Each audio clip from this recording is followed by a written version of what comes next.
Chapter 11. Test your mate and yourself. Now you are going to take 10 tests that will record how well qualified you are to marry. Your overall score will indicate your chances of achieving a happy marriage, with whomever you may marry.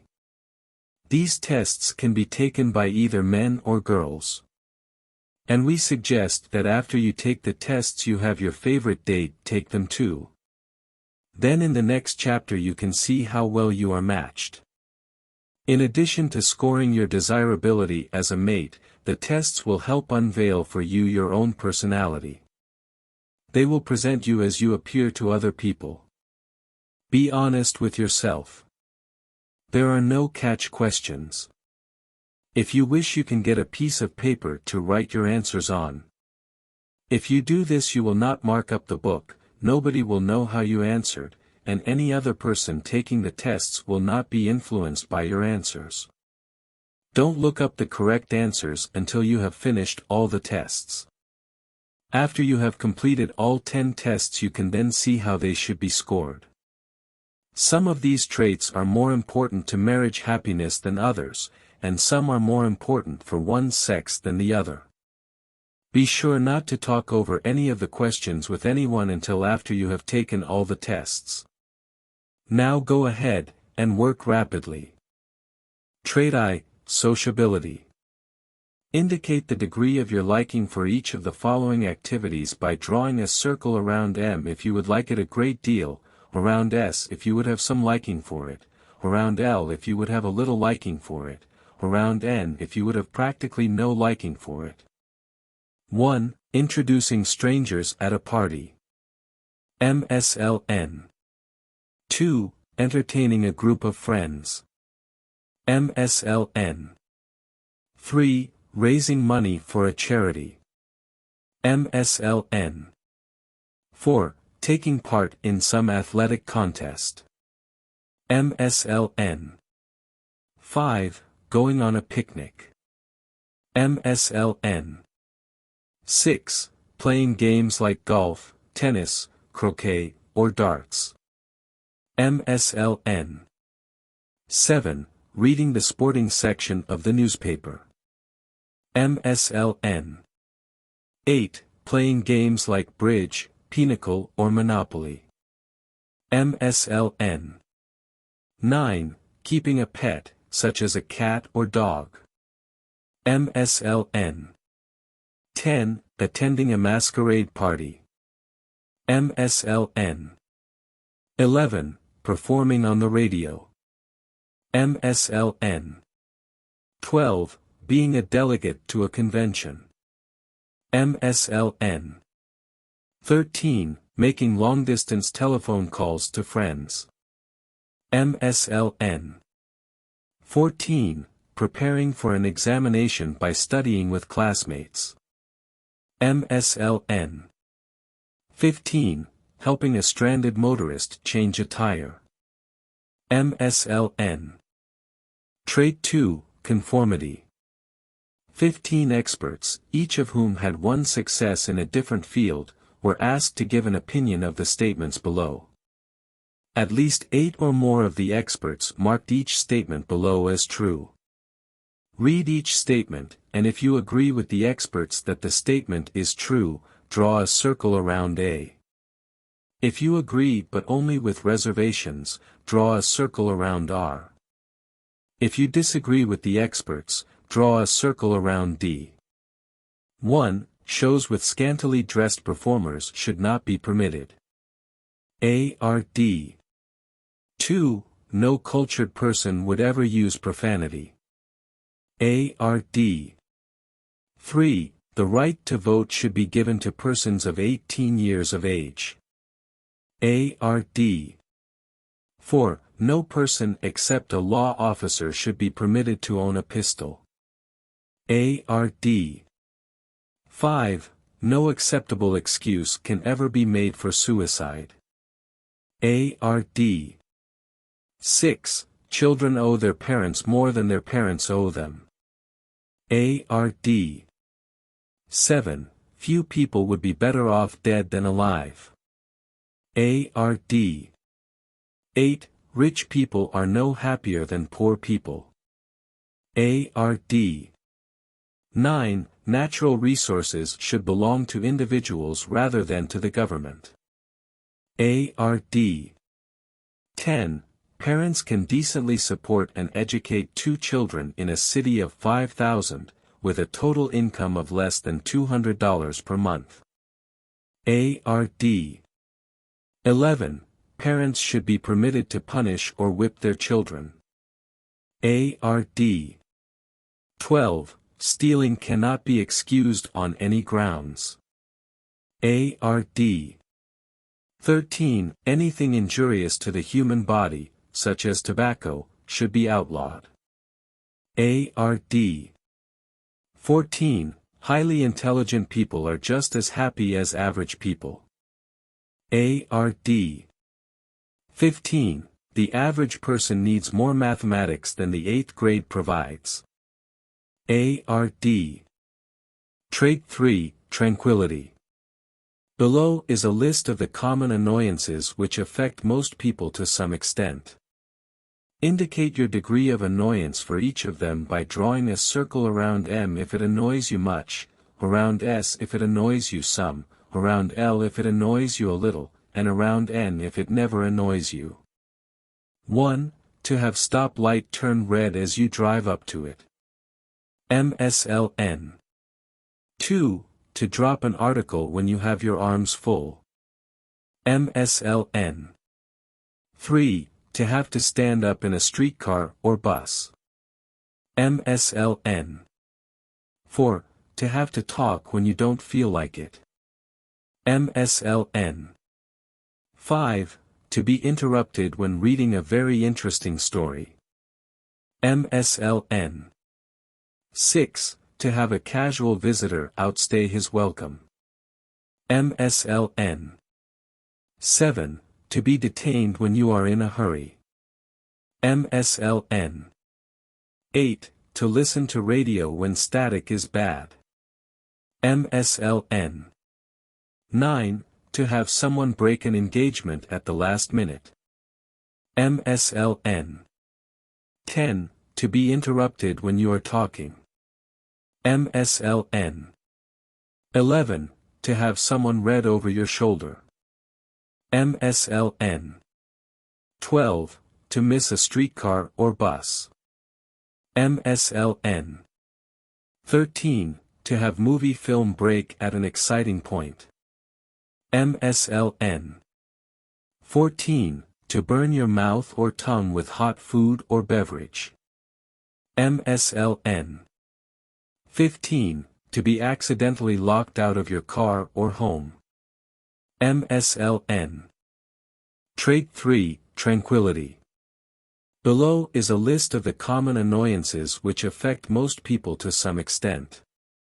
Indicate your degree of annoyance for each of them by drawing a circle around M if it annoys you much, around S if it annoys you some, around L if it annoys you a little, and around N if it never annoys you. 1.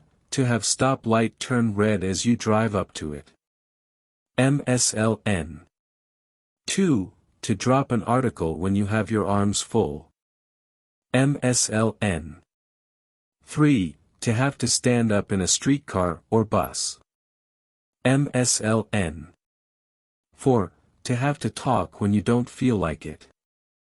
MSLN. 5. To be interrupted when reading a very interesting story. MSLN. 6. To have a casual visitor outstay his welcome. MSLN. 7. To be detained when you are in a hurry. MSLN. 8. To listen to radio when static is bad. MSLN. 9. To have someone break an engagement at the last minute. MSLN. 10. To be interrupted when you are talking. MSLN. 11. To have someone read over your shoulder. MSLN. 12. To miss a streetcar or bus. MSLN. 13. To have movie film break at an exciting point. MSLN. 14. To burn your mouth or tongue with hot food or beverage. MSLN. 15. To be accidentally locked out of your car or home. MSLN. Trait 4. Dependability. Of the statements below, draw a circle around T for the ones you believe to be usually true, draw a circle around D for the ones whose truth you doubt, and draw a circle around F for the ones usually false. 1. Prohibition encouraged many people to drink who had never drunk before. TDF. 2. An unpopular person could often become popular by lowering his standards of conduct. TDF. 3. People who date a great deal before marriage often make poor marriage mates. TDF.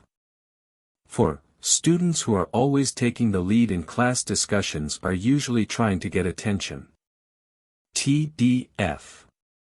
5. Policemen bawl out people largely to satisfy their own sense of importance. TDF. 6. People of high ideals usually have fewer friends than individuals whose ideals are not of the highest. TDF. 7. A person is often a failure because of very high ethics. TDF. 8. The very pretty girl with little ability often is more successful than the plain girl who has real ability. TDF.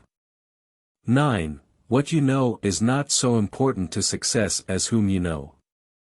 TDF. 10. Getting the breaks is more important to success than being well qualified. TDF. 11. Few employees would loaf on the job if they were paid sufficient wages. TDF. 12. Man is powerless in the hands of fate. TDF. 13. People often try to impress others by saying that they are very fond of highbrow music and books. TDF. 14. The law is harder on the poor man than on the rich man. TDF. 15. The good bluffer succeeds nearly as well as the person who can deliver the goods. TDF. Trait V. Stability. Below is a list of the common fears that most people experience to some extent. Indicate your degree of fear for each of these things by drawing a circle around M if you would usually have considerable fear, around S if you would usually have some fear, around L if you would have a little fear, and around N if you would usually feel no fear. 1. Being buried alive. MSLN. 2. Being bitten by a snake while walking alone in the woods. MSLN. 3. Being drowned at sea or while swimming. MSLN. 4. Friends losing confidence in you because of untrue rumors. MSLN. 5. Walking past graveyards alone late at night. MSLN. 6. Having friends learn about your worst faults. MSLN. 7. Touching mice, rats, worms, or lizards. MSLN. 8. Losing your wife or sweetheart to somebody else. MSLN. 9. Getting too deeply in debt or having financial misfortune. MSLN. 10. Looking down from the edge of a precipice. MSLN. 11. Being punished in the next world. MSLN. 12. Elevator falling while descending from the top of a skyscraper. MSLN. 13. Losing your mind or becoming insane. MSLN. 14. Losing your eyesight. MSLN. 15. Listening to radio horror story late at night while alone. MSLN. Trait 6, Standards and Ideals. Indicate the degree of your dislike for each of the following activities or things by drawing a circle around M if you would dislike it a great deal, around S if you would dislike it some, around L if you would have a little dislike for it, and around N if you would have no dislike for it. 1. A person who brags about his achievements.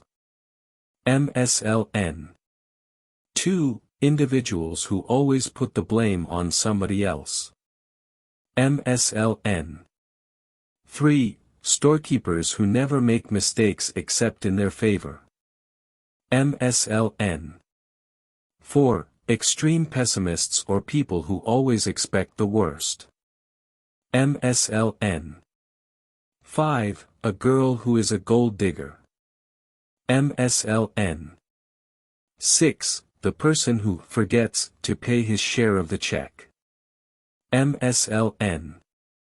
7. People who are never on time for appointments. MSLN. 8. People who have little control over their tempers. MSLN. 9. The girl who uses excessive makeup. MSLN. 10. People who cheat on examinations. MSLN. 11. Individuals who are careless and indifferent about dress. MSLN. 12. Radicals or reactionaries who impose their views upon you. MSLN. 13. Individuals who are always bored and never have a good time. MSLN. 14. A person who gambles for money. MSLN. 15. Listening to scandalous gossip. MSLN. Trait 7, Steadiness. Each word in capitals is followed by 4 words. Draw a circle around the word that seems to you to go most naturally with the word in capitals. Mark only one word in each line. For example, travel, boat, ship, train, car. Here car has been encircled. There are no right or wrong answers. Work rapidly. 1. Past yesterday, forget sorrow hidden. 2. Sleep, rest, dream, need together. 3. Immoral, vulgar person, vile, criminal. 4. Dream, vision, night, trance, romance. 5. Love, adore, esteem, worship, yearn. 6. Baby, home, future, unwanted, cost. 7. Lonely, solitary, friendless, miserable, forsaken. 8. Debt, obligation, weight, necessary, nightmare. 9. Sweetheart, love, engaged, wistful, lost. 10. Money, currency, pay, lack, urgent. 11. Enemy, foe, hated, dangerous, destroyed. 12. Filthy, dirty, disgusting, mind, body. 13. Parent, home, love, depend, strict. 14. Sin, wrong, vice, guilt, black. 15. Revolting, distasteful, repulsive, loathsome, degrading. Trait 8, Flexibility. Below is a list of activities or things. If you feel about the same way toward them now that you did 3 or 4 years ago, draw a circle around S. If you have partly changed your feelings toward them, draw a circle around P. If your feeling now is considerably different from your feeling 3 or 4 years ago, draw a circle around D. 1. Pacifism. SPD. 2. Labor unions. SPD. 3. Less governmental supervision of business. SPD. 4. Old age pensions. SPD. 5. Sit-down strikes. SPD. 6. Socialization of medicine. SPD. 7. Emphasis that colleges place upon activities. SPD. 8. The Soviet Union. SPD. 9. Distribution of wealth. SPD. 10. Capital punishment. SPD. 11. Sterilization of the feeble-minded. SPD. 12. Work or starve relief legislation. SPD. 13. Need for polls like the Gallup or Fortune polls of public opinion. SPD. 14. Basing taxation on the ability to pay. SPD. 15. Preferences for styles of homes. SPD. Trait 9. Seriousness. Below is a list of topics which people consider to some extent at one time or another. Will you indicate the degree of thinking you have given each of them during the past year by drawing a circle around M if you have done much thinking, around S if you have done some thinking, around L if you have done a little thinking, and around N if you have done no thinking? 1. Responsibilities that parents and children should share. MSLN. 2. Proper training of children. MSLN. 3. Immoral influences of movies on children. MSLN. 4. Smoking of cigarettes by girls and women. MSLN. 5. Importance of regular saving of part of income. MSLN. 6. Use of the atomic bomb in warfare. MSLN. 7. Regular attendance of religious services. MSLN. 8. The way or place to spend your vacation. MSLN. 9. Stricter censorship of books and magazines. MSLN. 10. Learning to dance, ski, skate, etc. MSLN. 11. Punctuality on a job or regular class attendance. MSLN. 12. Getting better grades at school or working for a promotion. MSLN. 13. The cost of living. MSLN. 14. Life after death. MSLN. 15. Automobile accidents caused by reckless driving. MSLN. Trait X, family background. Be absolutely truthful in taking this test. Try to be objective and honest with yourself. Answer yes or no if possible. If you can't decide yes or no, then circle the question mark. 1. Were your own parents quite happily married? Yes. And no. 2. Did you have a happy childhood? Yes. And no. 3. Did you have a great deal of love and affection for your mother? Yes. And no. 4. Did you have a great deal of love and affection for your father? Yes. And no. 5. Did you get along well with your mother without any serious conflict? Yes. And no. 6. Did you get along well with your father without any serious conflict? Yes. And no. 7. Was your home discipline firm but not harsh? Yes. And no. 8. Was the punishment that you received both mild and infrequent? Yes. And no. 9. Is your present attitude toward sex free from disgust or aversion? Yes. And no. 10. Was at least one of your parents easy to talk to, and frank, about matters of sex? Yes. And no. 11. Were you reared in either the country, a small town, or the suburbs of a city?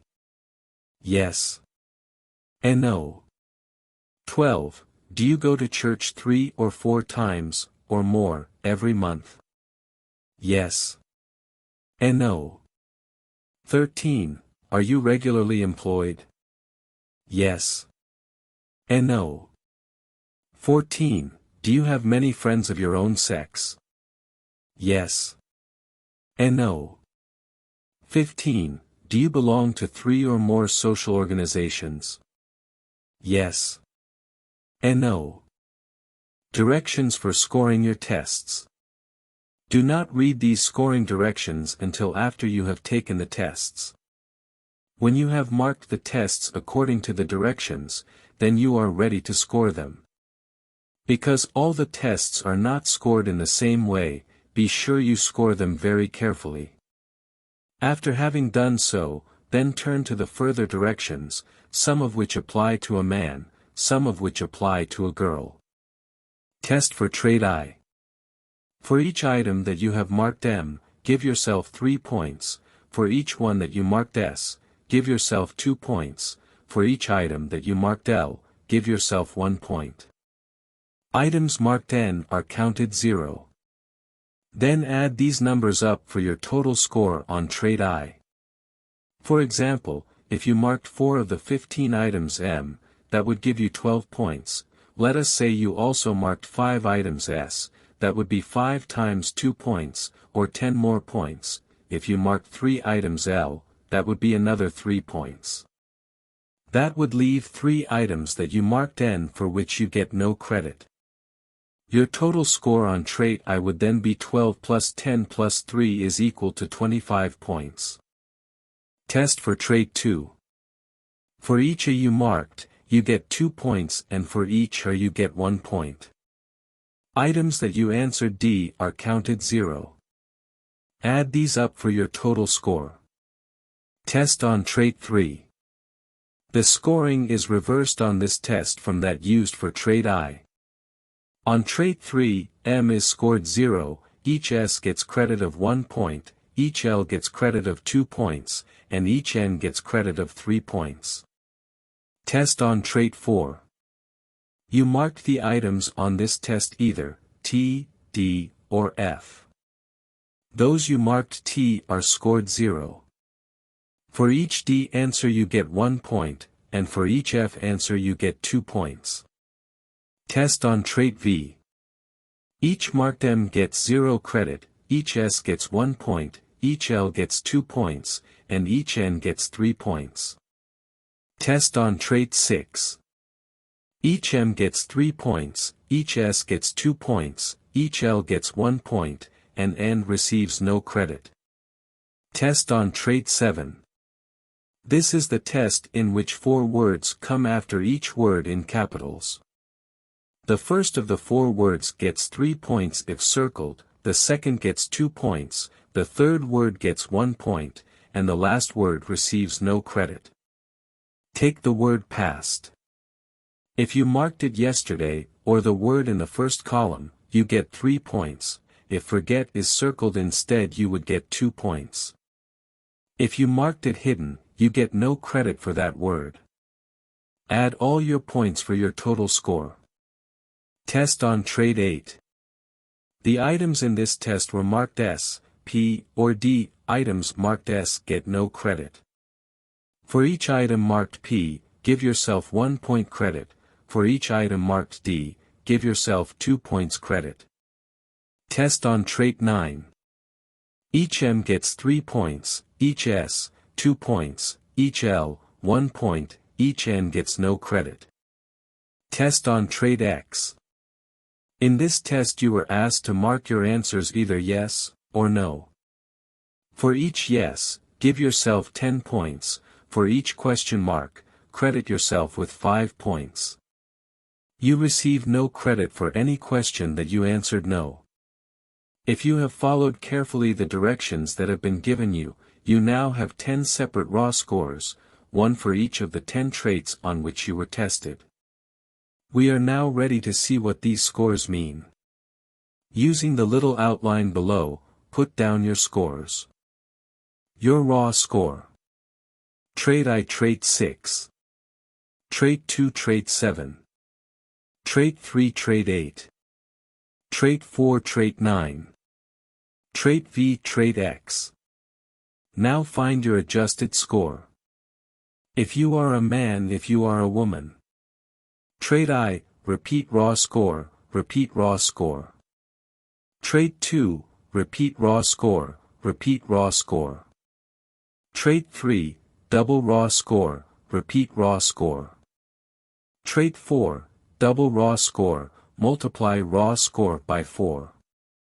Trait V, repeat raw score, double raw score.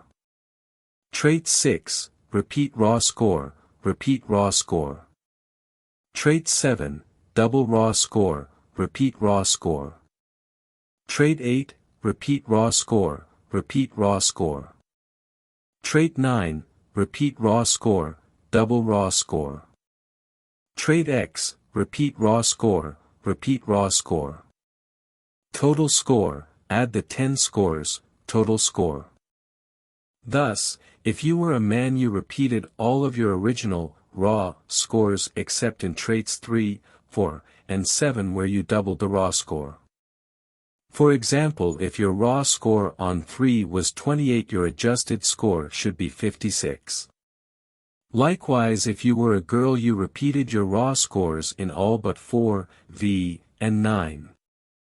You quadrupled the score on 4 and doubled each of the other 2. Interpretation of your final adjusted scores. Trait I. If your score was 30 or above, you would seem to be a very sociable person, quite fond of the company of others, one who has very broad interests, and who will probably enjoy talking things over with your mate. A score of 25 is about average. If your score is 20 or less, you are probably cautious about making friends, have rather specialized interests, and are not very talkative unless the topic is quite interesting to you. It may be wise, if you have a low score, to try to develop more friends, have more of a social life, and to get out of your shell. Trait 2. If your score was 15 or more, you are probably a conforming person, agreeable and poised. You tend to be cooperative even though you are positive and firm when your mind is made up. A score of 11 is average. If your score was 8 or less, you may be bull-headed, domineering, and argumentative. It may be wise, if you have a low score, to try to remember that the other person has a right to his own opinion and that you may lose friends and make enemies unless you act more diplomatically. Trait 3. If your score was 56 or more if a man, or 28 or more if a girl, you are probably a tranquil person who is not easily irritated or annoyed. You rarely fly off the handle or become impatient. This is particularly important if you are a man. A score of 46 for a man or 23 for a girl is typical or average. If your score is 36 or less if a man or 18 or less if a girl, you are probably an irritable person who is easily annoyed. You may lose your temper too easily and stay peeved too long. You should make an effort to control your temper and to think before you speak, especially when you are annoyed or provoked. Trait 4. If your score is 50 or more if you are a man, or 100 or more if you are a girl, you would seem to be a frank, dependable person who makes few excuses and who tries to face reality and do a good job. A score of 40 for a man, 80 for a girl are average. If you are a man and have a score of 30 or less or are a girl and have a score of 60 or less, you tend to blame your mistakes on others, may shirk your responsibilities, exaggerate and daydream too much. If your score was low, you should try to improve, especially if you are a girl for whom this trait is quite crucial in marriage happiness. Try to be more honest with yourself and others, be less unreasonable, and stop being suspicious and resentful of people who do not think and act as you do. Trait V.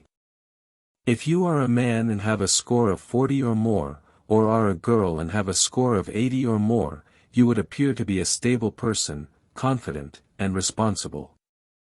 You can work with others or can work by yourself without getting lonely and depressed. An average score is 30 for a man or 60 for a woman. If you are a man and have a score of 15 or less, or are a girl with a score of 30 or less, you may be unstable, nervous, and fearful. You may feel inferior at times and get blue and discouraged. You need to raise your opinion of yourself. Acquire more social skills, train yourself to be very good or expert in something like a sport or a hobby. Trait 6. If your score was 30 or above, you would seem to have extremely high ideals and standards, especially if you are a man.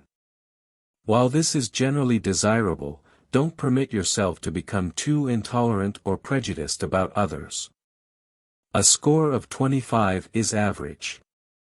A score of 20 or less is low and may indicate that you are too broad-minded, too flexible and expedient in your standards and ideals. Watch this because you are not the sort of person who should let himself go.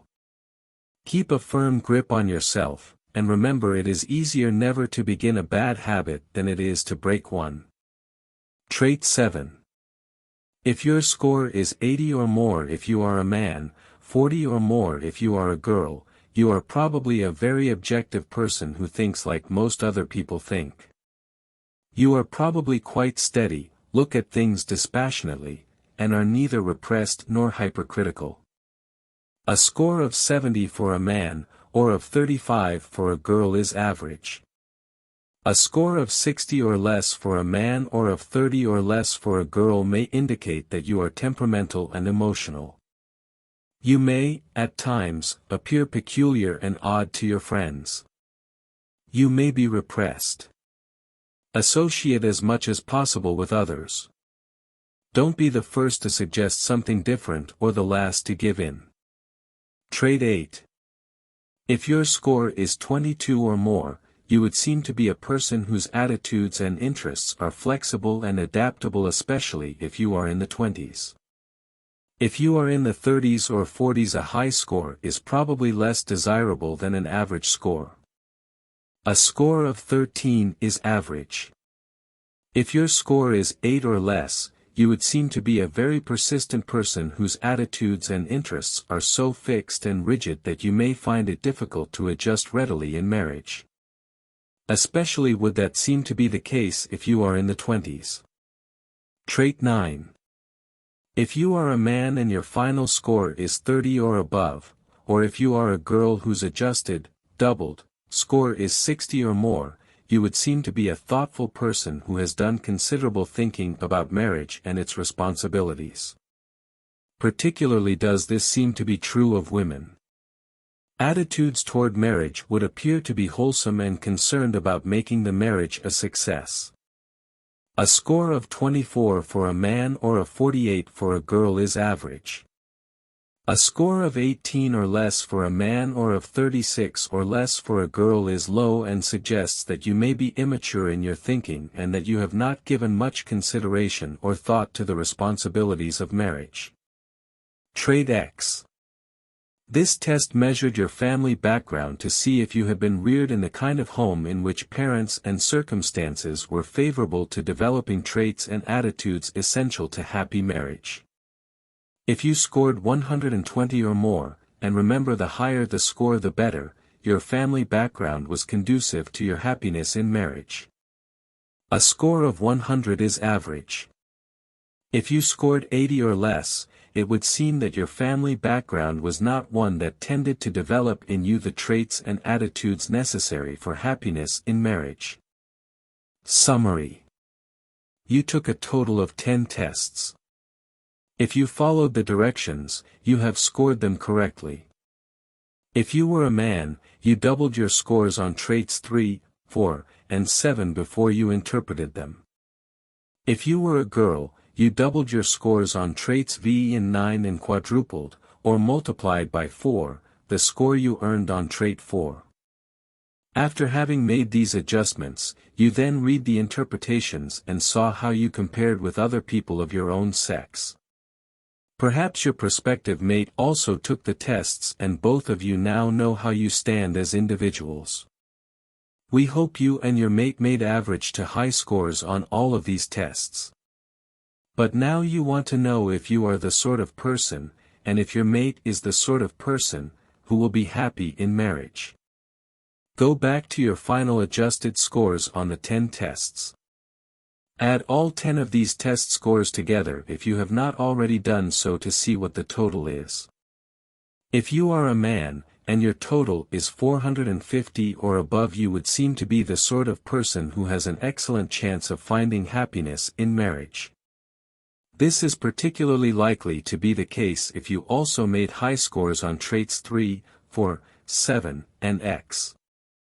If you made a score of about 350, you would seem to be a person who has about an average chance of achieving marriage happiness. If you made a score of 265 or less, you will need to use great care in selecting your mate and be willing to work very hard at making your marriage happy. If you are a girl and if your score is 500 or more, you are the kind of person who would seem to have an excellent chance of being happy in marriage. Especially is this likely to be the case if you made high scores on traits 4, V, 9, and X. If you made a score of about 400, your chances would seem to be about average that you will find happiness in marriage. A score of 300 or less is not too favorable to happiness in marriage. In our next chapter you are going to be able to compare your testing partner with yourself and see if the two of you would be likely to be happy if you married each other. So far we have just tried to find out if you, or if your mate, is likely to be happy in whatever marriage is entered upon. In this next chapter we want to find out if you two people are likely to be happy in your marriage to each other. You will have need for the final, adjusted, scores on each of the 10 tests, as well as your final or total score you calculated by adding the 10 separate scores. With these scores for both yourself and your mate, plus the answers to several other questions, you will be able to find out if the two of you are likely to be happy when you marry each other. Chapter 12. Now, see how you match as a couple. In the last chapter you, and perhaps a testing partner, took 10 tests to determine your individual chances of achieving happiness in marriage. The tests recorded your rating on 9 important personality traits and on your family background. Now we will see how well matched you are. It is possible that you can get a rough idea how well you are matched to an absentee person without having him take any of the tests in these 2 chapters. Suggestions for procedure in such a case are given at the end of this chapter. However, it is much more desirable, if you want a really accurate picture, to have the other person take the tests and do the matching with you. The matching of you two will be based not only on the scores you made in the 10 tests just taken and your total score on the tests, but also on 10 other factors which we have found are important in predicting marital success. They include such things as age, education, length of courtship and tendency to quarrel. These factors together with your test results will present an accurate overall picture of your compatibility for marriage or lack of it. And incidentally, a matching of 2 people is not as important when both the man and the girl made a high score, above 400, in the 10 tests just taken as it is if one made a low score and the other a high score, or if both made low scores.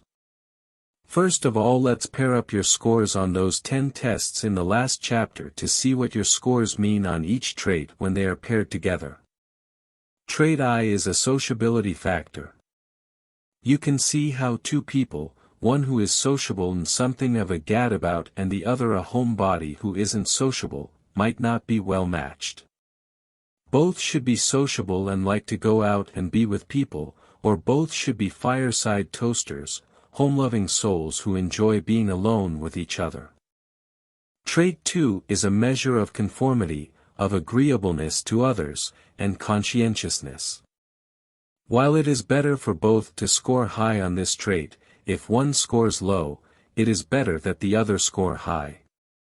Trait 3 is a measure of tranquility or lack of irritability. While it is better for both to score high, if one scores low, it is important that the other should score high, or there may be considerable bickering and angry feelings. Trait 4 is a measure of dependability, frankness, and willingness to accept responsibility. This trait is of great importance to happiness of both men and women, and it is especially important that a girl score high here. Both should score high, but if one scores low, it is quite important that the other score high. Trait V is a measure of stability. Our research shows that it is of the greatest importance that the two people make about the same scores on this test. While it is better for both to be high, it is more crucial that the girl make a high score, be very stable, than it is for the man. Trait 6 is a measure of standards and ideals. Both should have high scores, but it is more important that the man have a good score than the girl because girls have been trained to have higher ideals than men. If one mate has a very low score, then the other by all means should have a high score. That combination will provide a balance wheel. Trait 7 is a measure of steadiness and freedom from excess emotionality. While more important that the man score high, because in most cases he will be the income earner, both should make about the same scores. Trait 8 is a measure of flexibility and adaptability. While average to high scores are important, and while agreement or about the same scores are desirable, if one must score low it is better for the man to do so than for the woman. Trait 9 is a measure of thoughtfulness and consideration.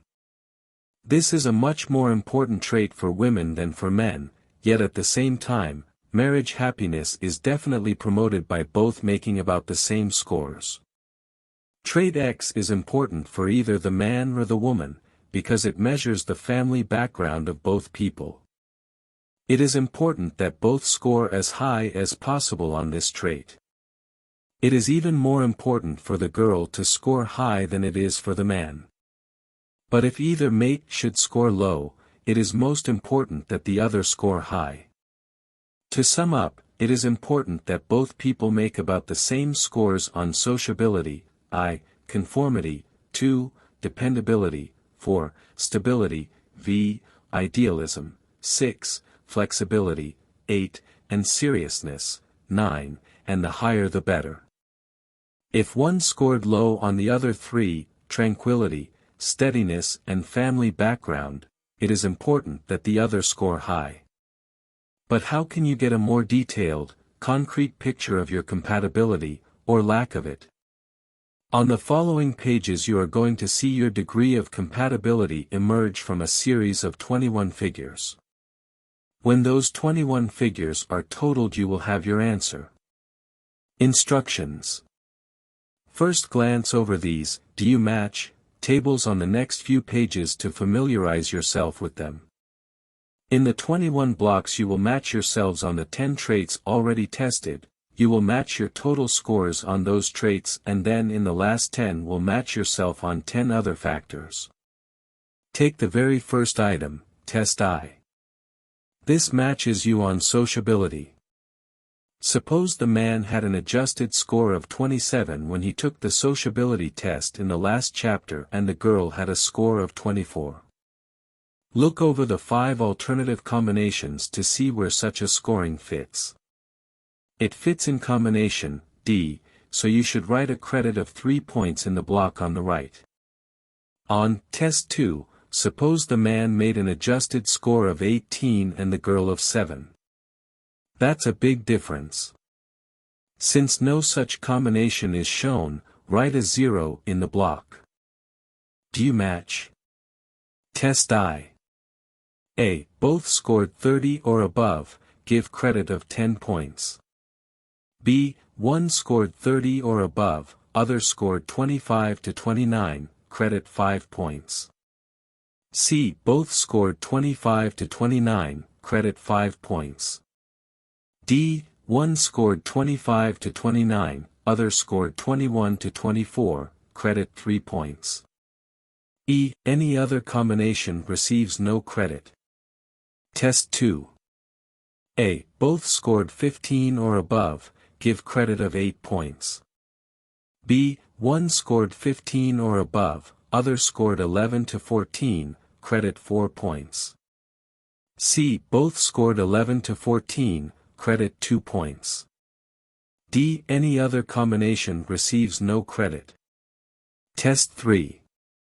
A. Man scored 56 or above, girl 28 or above, credit 12 points. B. Man scored 56 or above, girl 23 to 27, credit 10 points. C. Man scored 46 to 55, girl 23 or above, credit 8 points. D. Man scored 37 to 45, girl scored 23 or above, credit 5 points. E. Any other combination receives no credit. Test 4. A. Man scored 50 or above, girl 100 or above, credit 20 points. B. Girl scored 100 or above, man scored 40 to 49, credit 15 points. C. Girl scored 100 or above, man scored 31 to 39, credit 10 points.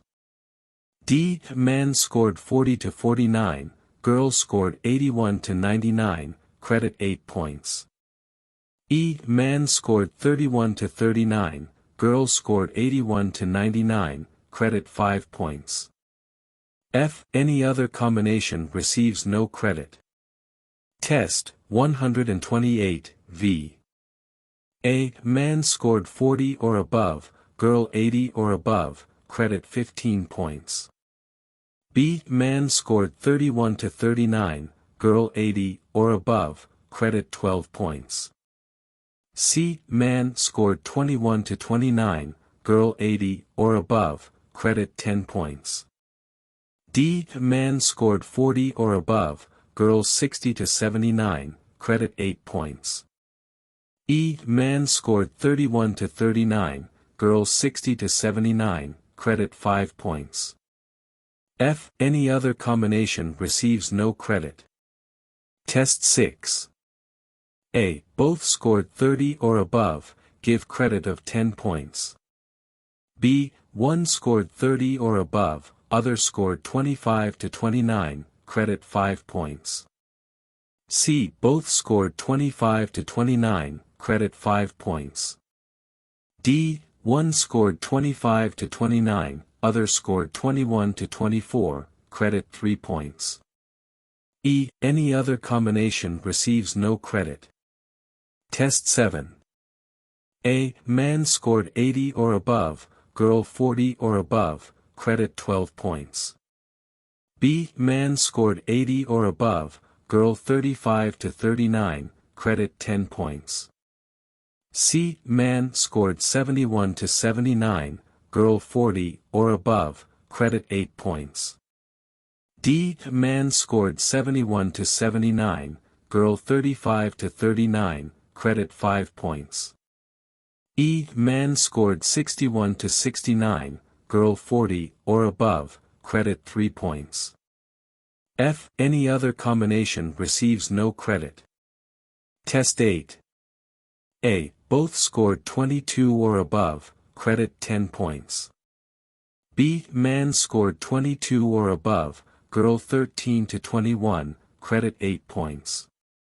C. Man scored 13 to 21, girl scored 22 or above, credit 5 points. D. Man scored 13 to 21, girl scored 13 to 21, credit 3 points.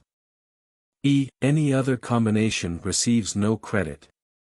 Test 9. A. Man scored 30 or above, girl scored 60 or above, credit 15 points. B. Man scored 24 to 29, girl scored 60 or above, credit 12 points. C. Man scored 19 to 23, girl scored 60 or above, credit 10 points. D. Man scored 30 or above, girl 48 to 59, credit 8 points. E. Man scored 24 to 29, girl scored 48 to 59, credit 5 points. F. Any other combination receives no credit. Test X. A. both scores 120 or above, credit 20 points. B. One scores 100 to 119, other scores 120 or above, credit 15 points.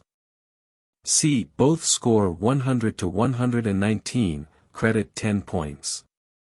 D. One scores 120 or above, other scores 81 to 90, credit 8 points.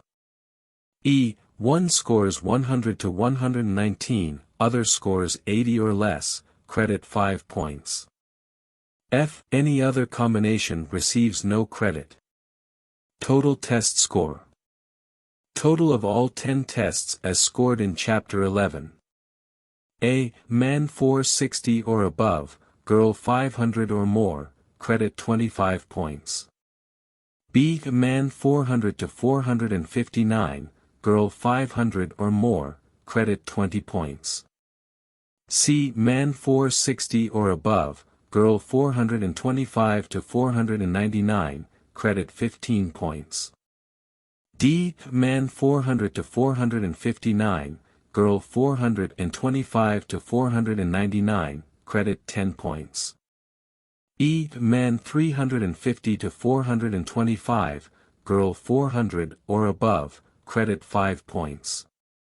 F. Any other combination receives no credit. Now score your compatibility on the 10 additional factors following and fill the proper credits in the blocks just as you have been doing. On factors 7, 8 and 9, bear in mind that you cannot count as a part of your acquaintanceship, courtship or engagement any period of time of 3 months or longer when you did not see each other, as is the case where a man was overseas. 1. Parents. A. Both sets of parents happily married, credit 15 points. B. One set of parents happy, other set average, credit 10 points. C. Both sets of parents average in happiness, credit 8 points. D. One set happy, other set not happy, credit 5 points. E. Any other combination receives no credit. 2. Schooling. A. Both members of the couple have had education beyond high school, credit 10 points. B. Both have completed high school, credit 8 points. C. One has some college, the other has finished high school, 5 points. D. Any other combination receives no credit. 3. Religion. A. Both regularly attend the same or similar churches, credit 15 points. B. Both are Jews, Catholics, or Protestants, credit 10 points. C. Although basic religions differ, both have about the same views, credit 5 points. D. Any other combination receives no credit. 4. Parental approval. A. Both sets of parents approve this match, credit 12 points. B. One set approves, the other is not opposed, credit 10 points. C. One set approves, one set opposes, credit 5 points. D. Any other combination receives no credit. 4. Age comparison. A. Both people are within 3 years age of each other, credit 10 points. B. Girl is 3 or more years older than man, credit 5 points. C. Any other combination receives no credit. 5. Years of age. A. Man is at least 25 years, girl at least 22, credit 10 points. B. Man is at least 23 years, girl at least 20, credit 5 points. C. Man 22 years or older, girl at least 19, credit 3 points. D. Any other combination receives no credit. 7. Acquaintanceship. A. Have known each other 6 years or more, credit 20 points. B. Have known each other 3 but less than 6 years, credit 15 points. C. Have known each other 2 but less than 3 years, credit 10 points. D. Have known each other 1 but less than 2 years, credit 5 points. E. Any other combination receives no credit. 8. Dating. A. Have been dating and going steady 3 years or more, credit 20 points. B. Have been dating and going steady 2 but less than 3 years, credit 15 points. C. Have been going steady 1 year but less than 2 years, credit 10 points. D. Have been going steady 8 months to 1 year, credit 5 points. E. Any other combination receives no credit. 9. 132. Engagement, if any. A. Have been definitely engaged for over 2 years, credit 20 points. B. Have been definitely engaged 18 months to 2 years, credit 15 points. C. Have been definitely engaged 12 months to 18 months, credit 10 points. D. Have been definitely engaged not less than 6 months, credit 5 points. E. If engaged less than 6 months, no credit. 10. Quarrels. A. There have been no quarrels to speak of during courtship, credit 20 points. B. Any misunderstandings have been quickly settled by mutual agreement, credit 15 points. C. While there have been conflicts, no one was so serious that the couple did not see each other regularly, credit 10 points. D. Misunderstandings have been infrequent and have been settled by one or the other giving in, credit 5 points. E. Any other answer receives no credit. Total final score. Now, you have 21 scores and a total final score. Let us see what this score means. If the total final score for you two is 250 or above, then you would seem to be very well matched. Furthermore, it would appear that you two people should be quite happy in marriage. If there are no unfavorable factors present such as poor physical health, or inability to make a living, and if you two people are really deeply in love, then your marriage should be a happy one. If the final score is 200 to 249, you would still seem to be fairly well matched. If there are no unfavorable factors, if both of you are old enough for marriage, if both of you are determined to make it work, you should be happier than is the average couple. If your final score is 150 to 199, the outlook would not seem to be too favorable. Your marriage might not be as happy as that of the average couple. Why not wait another 6 months? Give yourselves time to see what some of your problems are. Do something active about them. It may help you to talk things over with a marriage counselor, or with your minister, or somebody else whom you trust and who is mature enough to help you analyze the situation. If your score is 149 or less, then it would seem that you two people should put off marriage for 6 months or perhaps a year or longer. You can be sure there are some factors present that should make you stop, look, and listen. Perhaps both of you are not well adjusted as separate personalities, or to each other. Maybe you are of radically different religions, or your parents are opposed to your marriage. Perhaps you need to have a much longer period of courtship or engagement. Whatever the reason, you should talk the matter over with some person competent to advise you. See a good marriage counselor or psychologist who specializes in guidance. Talk things over with your minister, rabbi, or priest. You don't want to make a mistake and have an unhappy marriage that might terminate in separation or divorce. Of course you can say, and correctly, that you have little or no responsibility for some of the factors, such as the lack of happiness in your parents' marriage. Even though this may be the case, you have been affected or influenced by the presence or absence of happiness in your own home. What are some concrete suggestions that may help you bring about a happy marriage even though one of you, or the two of you, may not have made scores typical of young couples who get married and are happy? These suggestions may be of help to you. 1. If you are introverted, unsociable, you should increase the number of social skills that you have. Oftentimes we find that our enjoyment from association with other people is increased greatly when we learn to do some of the things they do, such as dance, bowl, swim, etc. Try to be outstanding in something. 2. Acquire a philosophy of life. What are your beliefs and views? Are you a conservative or a radical in politics, religion, ethics? Are there some guiding principles in your life? If you aren't sure, sit down with yourself and try to figure out what you believe in and practice. Check it against your own behavior. Do you say one thing and do another? Are your family and friends rather sure about what you believe in, or do they have trouble predicting what you will do next? 3. Is your temper explosive, unruly, and peevish? Why do you get angry? If it is because you feel inferior, why do you feel inferior? Can't you do something about it? Do you honestly try to control your temper? 4. Are you unstable, fearful, nervous? Why? Is it because you feel you are unattractive or ignorant, or are you carrying around feelings of guilt and uneasiness about something you feel ashamed of? If it is your physical health, see your physician.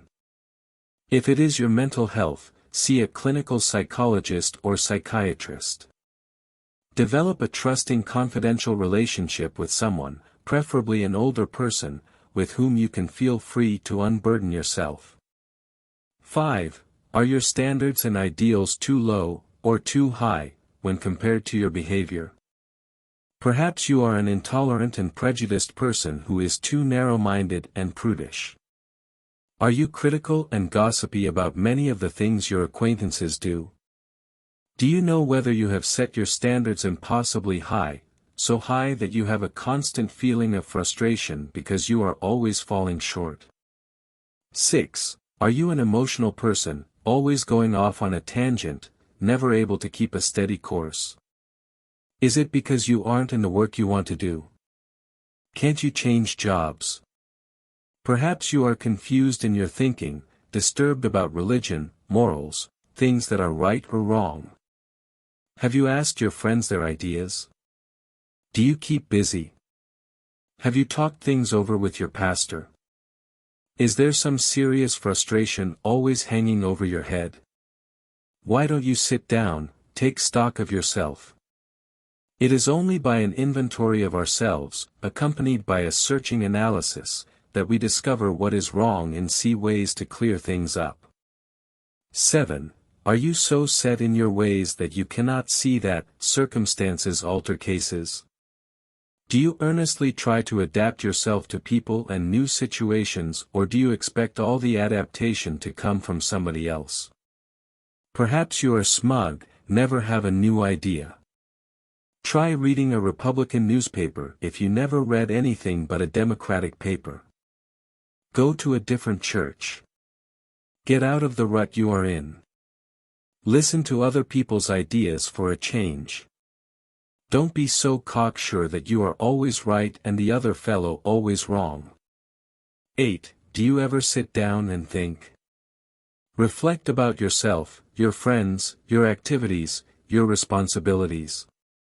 Do you stop and ask yourself if you are selfish and inconsiderate?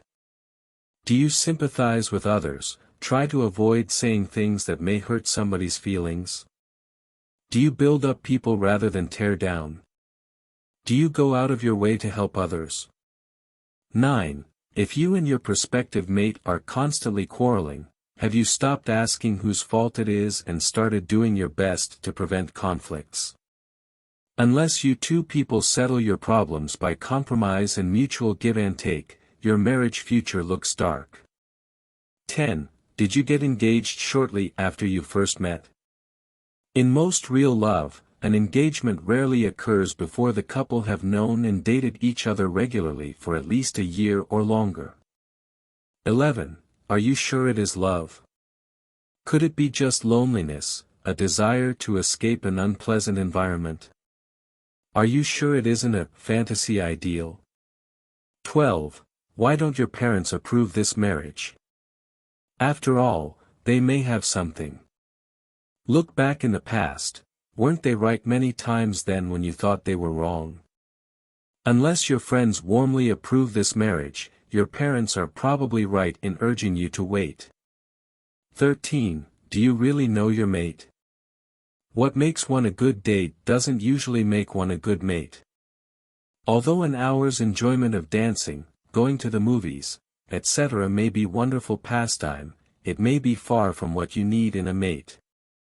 Are you sure what you want in a mate is what you need? Are you sure that what you have found is what you need in a mate? 14. Last but not least, is this prospective mate going to be the sort of parent you want your children to have? When you have finished asking yourself these questions, you will probably have some good ideas what to do if you and your mate didn't make a score above average. Take your time.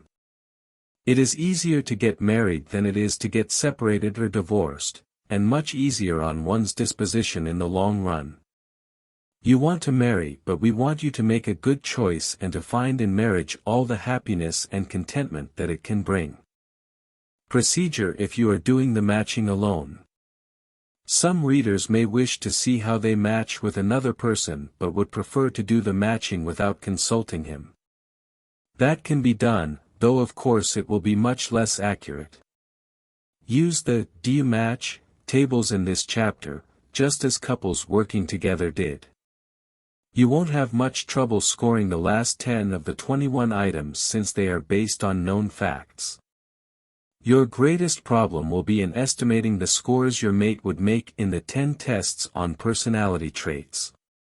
Your estimates will necessarily be rough approximations, but if you have known this person for several months you may have a fair idea how he would answer the various questions in those tests and estimate scores for him accordingly. Be rigidly honest when you imagine the answers this person would make.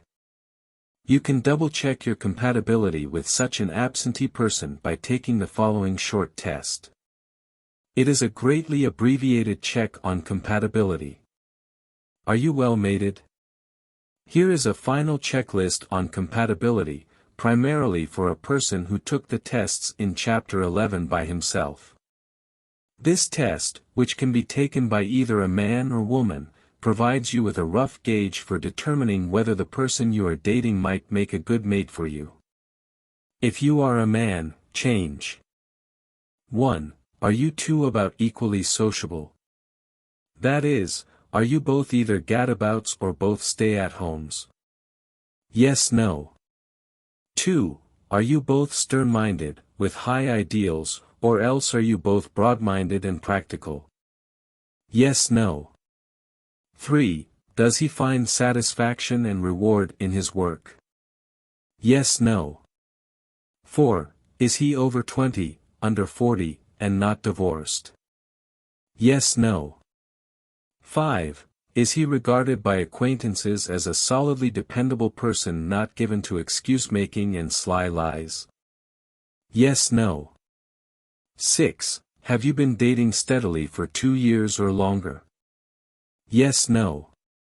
7. Has your dating been relatively free from quarrels? Yes, no. 8. Do you and your mate have much the same beliefs and attitudes about religion? Yes, no. 9. Do both sets of parents favor this marriage? Yes, no. 10. Did he attend Sunday school regularly until he was at least 18? Yes, no. 11. Is he in good physical health? Yes, no. 12. Do you two have about the same emotional responsiveness or warmth of passion? Yes, no. 13. Was he free of conflict with his parents and did they discipline him firmly but not harshly? Yes, no. 14. Were his parents happily married? Yes, no. 15. Is he free of jealousy and suspicion? Yes, no. 16. Does he have a calm, even temperament, especially if you are one to fly off the handle quickly? Yes, no. 17. Do you both have a healthy attitude toward sex? That is, are you neither disgusted nor morbidly concerned with it? Yes, no. 18. Is he a temperate person not given to heavy drinking? Yes, no. 19. Are you two fairly close together somewhere in the broad middle zone between being timid and reckless? Yes, no. 20. Do you both think you want children? Yes, no. If each had 16 yes answers or more to the above questions, then your romance would seem to be on fairly solid ground. However, after you have taken the test, then go back and compare the two sets of answers on all the questions. If each had 17 yes or more, and if there was mutual agreement, that is, if both had the same yes answers to at least 15 of the questions, then it would appear that your marriage is not so mixed that it cannot be made to work. Chapter 13. Beware of mixed marriages. The mixed marriage is any marriage in which great differences exist between the husband and wife, particularly differences of culture or religious training. You also have a mixed marriage if there are decided differences of personality, of intelligence, of education, of age, of race or nationality, of social culture or of economic status. Suppose there are great differences. That's what makes life interesting, some people say. Differences may be interesting, but if they are really fundamental they can form a gulf between the two mates that will make happiness difficult to achieve. It is the conviction of the authors, based upon a study of hundreds of happy and miserable marriages, that the more a man and girl have in common the more likely they will enjoy being married. One of the factors that seems to have great importance in making a marriage work is the congeniality of the two persons. This congeniality must be built upon the things they have in common. The more things they have in common and the fewer the differences, the greater the likelihood of congeniality. And the greater the ease with which the two can talk over their mutual problems fully, frankly, and understandingly. The success of a marriage depends upon the total adjustment the two personalities can make to each other. Even where couples are highly compatible, far-reaching adjustments must be made. When to the normal differences you add fundamental differences of background, the sheer problems of adjustment will add a severe strain to the union. Suppose the two people do bridge the gulf between themselves. There will be great differences between their two sets of parents that may present problems. And there will be the differences between their two sets of friends. No couple lives completely alone. Two mates not only take each other for better or worse but also they must take with them the parents and friends of the other. Take two cases with which we are familiar. They are typical of the cases in the files of any marriage counselor. Their real names, of course, are not used. John is 42 years old, a Catholic, a Democrat and had a high school education. His young bride, Margaret, is 24, has had 3 years of college at a fashionable finishing school. She is a Baptist and a Republican. These two people think they are in love. Perhaps they are. But on the other hand, Margaret was attracted to John chiefly for his maturity, his handsome appearance, the very nice compliments he paid her, and the success he has made of himself. She likes the idea that he is a self-made man. He is the junior partner in a business, and his income is about $6,000 a year. John is fussy and parsimonious in his habits and thinks that going to the movies once every month or two is enough for anybody. He is not very sociable and would rather stay at home and read some thrilling mystery story than go out. He lives with his parents and has specified that Margaret come and live with them as his mother is not in too good health. Margaret is vivacious, full of life and energy, very much interested in parties, dancing and sports. She is warm-hearted, and since she was accustomed in her own home to having servants, she is careless where she puts things. After she finishes dressing, her room looks as though a Kansas cyclone had struck it. John was attracted to her despite her odd ways because she had given him considerable appreciation for the progress he has made without much formal education. She is the most attractive girl who has ever shown an interest in him, and he subconsciously feels that her social position in the community will be an asset to him in the success of his business. Despite their present professions of love, it is hard for us to believe these two will find lasting happiness in marriage. They have too many points of difference. Jim and Mary, in contrast, are what we could call compatible. Jim is 28, a college graduate in business, and is a junior executive in an office supply firm. He is a sociable person, likes the movies, wants to go to an occasional dance, and has many friends among both sexes. Mary also likes to dance, has many friends, enjoys parties and sports. She was graduated in liberal arts in college but in addition took a secretarial course. He is a Methodist, she a Presbyterian. He is an independent in politics though reared in a Republican home. Although Mary has voted the Republican ticket, she tends to be something of a liberal, politically. They became acquainted in their senior year at college and now both are working at the same firm. If they go through with their marriage, we predict they will find a great deal of happiness in it. They have so many things in common. In the last few chapters we have already pointed out how crucial it is for a couple to have compatible personality traits.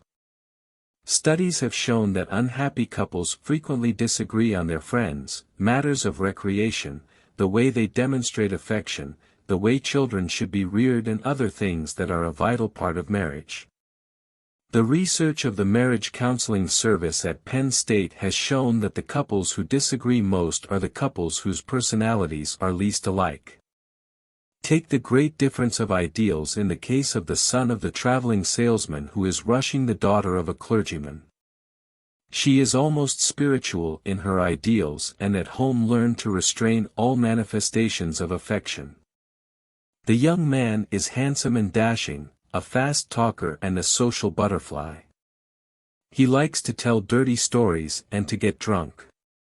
It is unlikely that their romance will progress far enough to contemplate marriage, but if they should get married, the radical differences in traits will produce a great unhappiness. What are the other factors besides personality traits that can produce mixed marriages? Here are the main mixtures to watch out for. Are there fundamental differences of religion? If the couple are of different religious beliefs, their philosophies of life may be so deeply different that they may be liable to constant friction. One German study showed that the fewest divorces were in marriages between Jews and that the largest number of divorces occurred when a Catholic married a non-Catholic. In Maryland, 12,000 young people were asked the religious affiliations of their parents and also asked if their parents were living together, divorced or separated. Here were the percentage of broken marriages found in different groupings.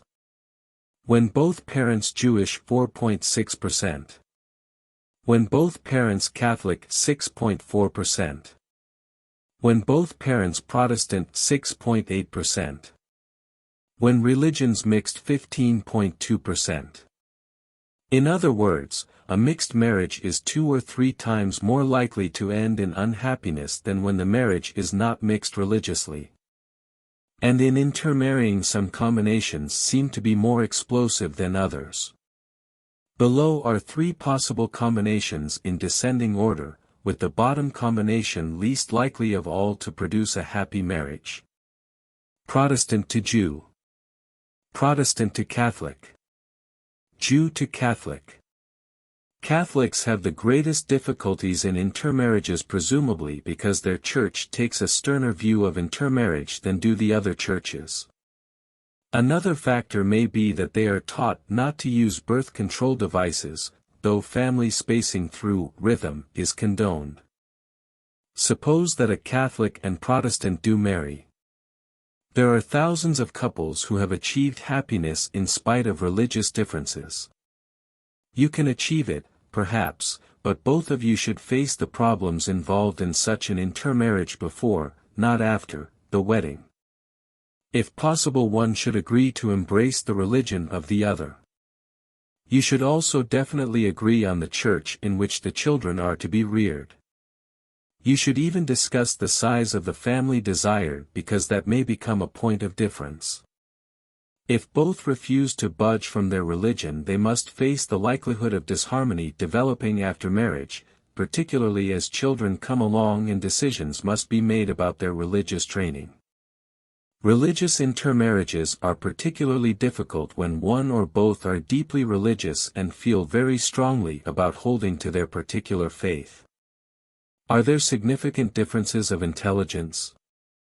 A wife can be somewhat less intelligent than her husband and they can still be happy, but almost any other variations in intelligence are apt to produce problems, especially if the differences are pronounced.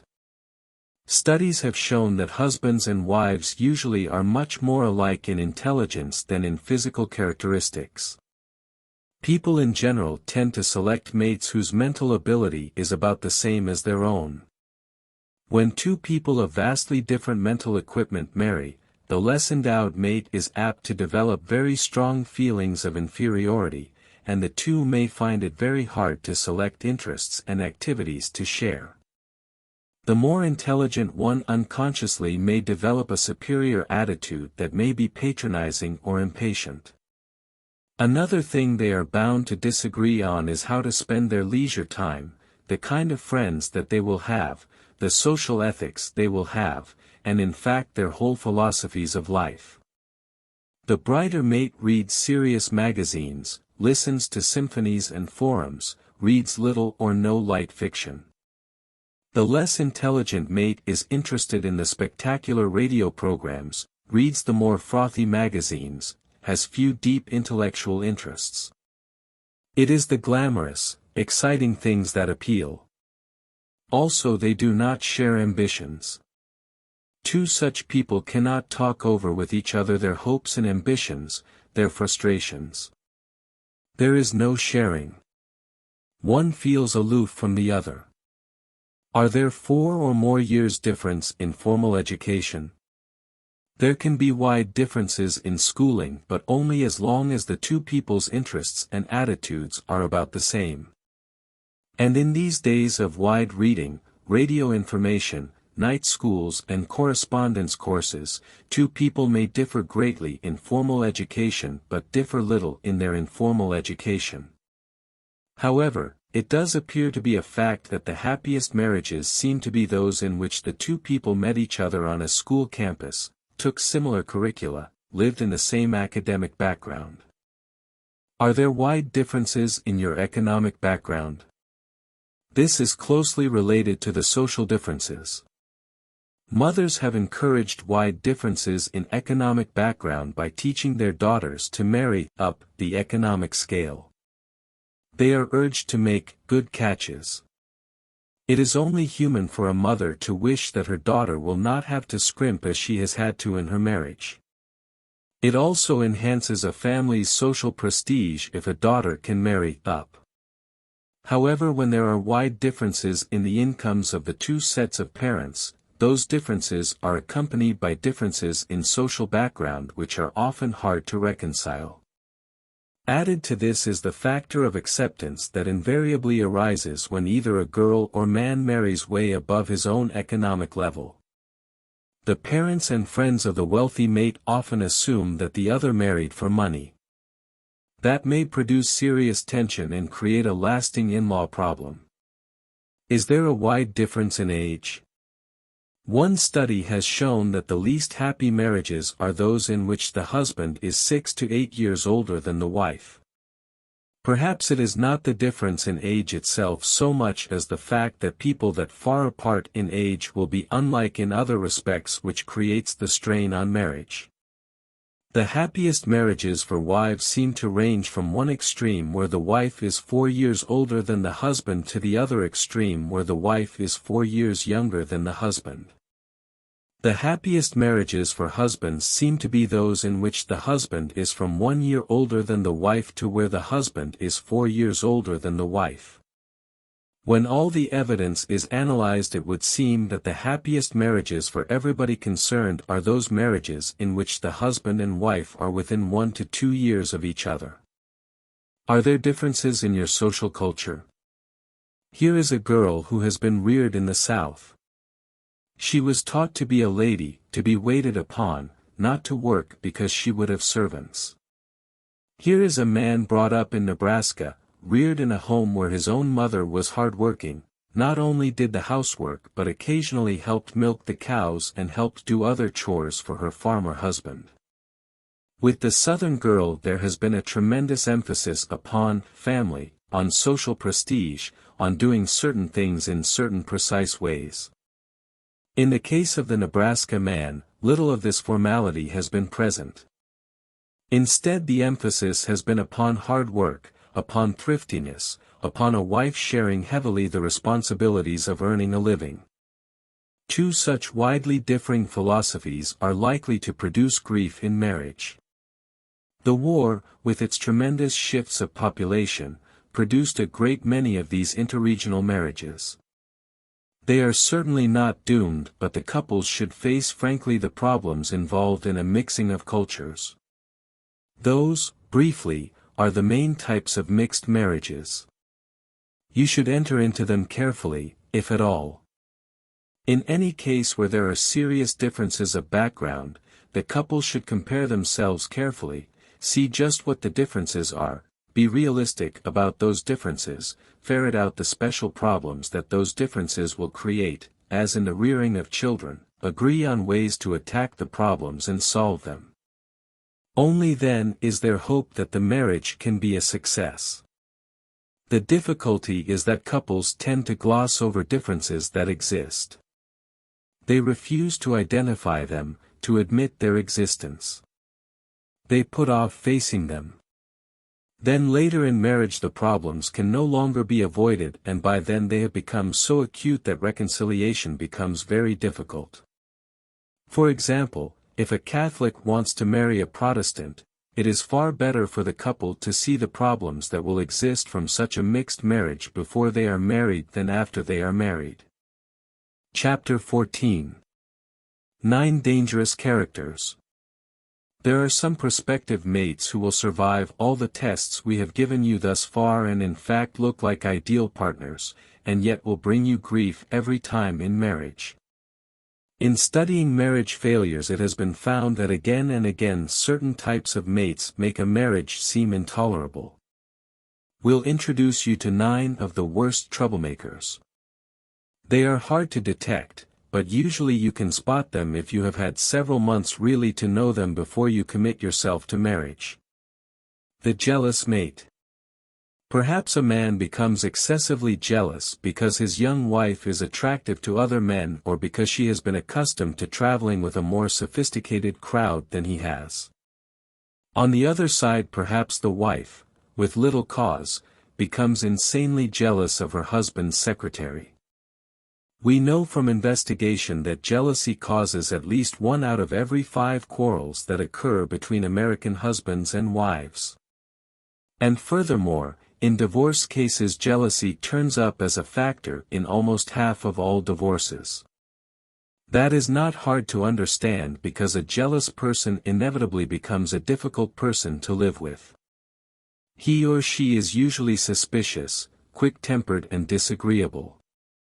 It is hard to love a person who is jealous of you. You lose your respect for him, and you can't be natural with him. When you do try to be natural, he will set you on your guard by some snippish and unprovoked remark and will question you awkwardly at length to check on your movements. Frequently he will fly into temper outbursts or sink into black moods. Psychologically, jealousy is a feeling of frustration, which in turn produces anger and dejection. The person is frustrated because he fears he is losing the love of the mate or fears that the mate is being unfaithful. Jealousy may be real or imaginary. Evidence uncovered at the Penn State Clinic would indicate that frequently it is the latter. In real jealousy, the mate knows, or suspects correctly, that the other person is flirting or acting in a questionable manner. In imaginary jealousy, the jealous person is that way simply because he lacks confidence in himself. He would probably be jealous of anyone he married, because he has strong feelings of inferiority and is usually unstable emotionally. Any prospective mate who is habitually in such a mental stew without real cause would make an extremely poor husband or wife. The mate who wants to improve you. There is sound psychology behind the thought in the marriage ceremony that you take your spouse, for better or for worse. At the wedding, each mate should be accepted for what he is with no reservations for the future. Marriage is a partnership in the true sense, and if one partner takes it upon himself to teach or improve the other, that relationship is sorely disturbed. One starts feeling superior and the other either inferior or indignant or both. It is terribly easy for some new husbands and wives, after the glamour has worn off, to see flaws in their mates that should be corrected immediately. Their intentions may be kindly, but soon they are continually criticizing and imploring the mate to change his or her ways. A constant urge to improve a mate is closely akin to nagging. In fact, nagging means oral pressure, and when applied to a spouse it invariably produces discord. The nagger in marriage is one of the major troublemakers. If the attempts to improve a mate are made in public, as they frequently are, the affronts then clearly become intolerable. Nothing produces greater resentment. Even if the aggrieved partner can absorb such criticism without slashing back, he will seethe inwardly and seek revenge for such an assault on his dignity. Let's look at the improver. It has been found that such a person is rarely the happily adjusted, emotionally mature person. Rather, he could stand some self-improvement himself. Usually he is trying to improve the other either because of his own underlying feeling of inferiority, or because it gives him a mean, petty advantage over the other. If after reading the above you still feel that your own mate or prospective mate has faults that could well be improved, why don't you try one of these tacks? First, remember that if you maintain high standards yourself, your mate will gradually rise to them. Set a good example. Couples grow more alike every day they are married. If you are anxious to have immediate results, use indirect rather than direct suggestions. A wife, for example, might say to her husband that she appreciates the fact that he has been more considerate of her during the past few days. This may be hokum. But even though he has not been any more considerate, the compliment will encourage him to be more considerate in the future.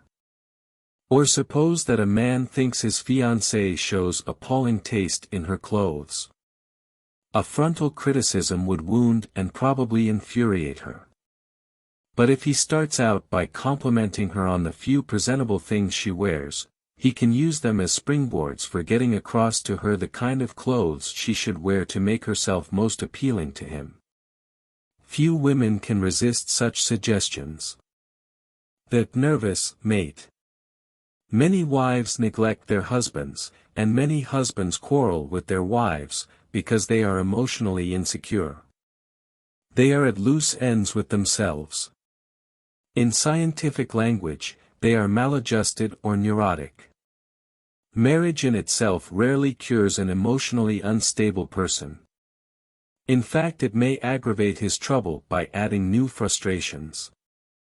A person who is unstable before marriage is apt to find that the increased responsibilities and decreased liberty under marriage impose new burdens. His frustrations become aggravated.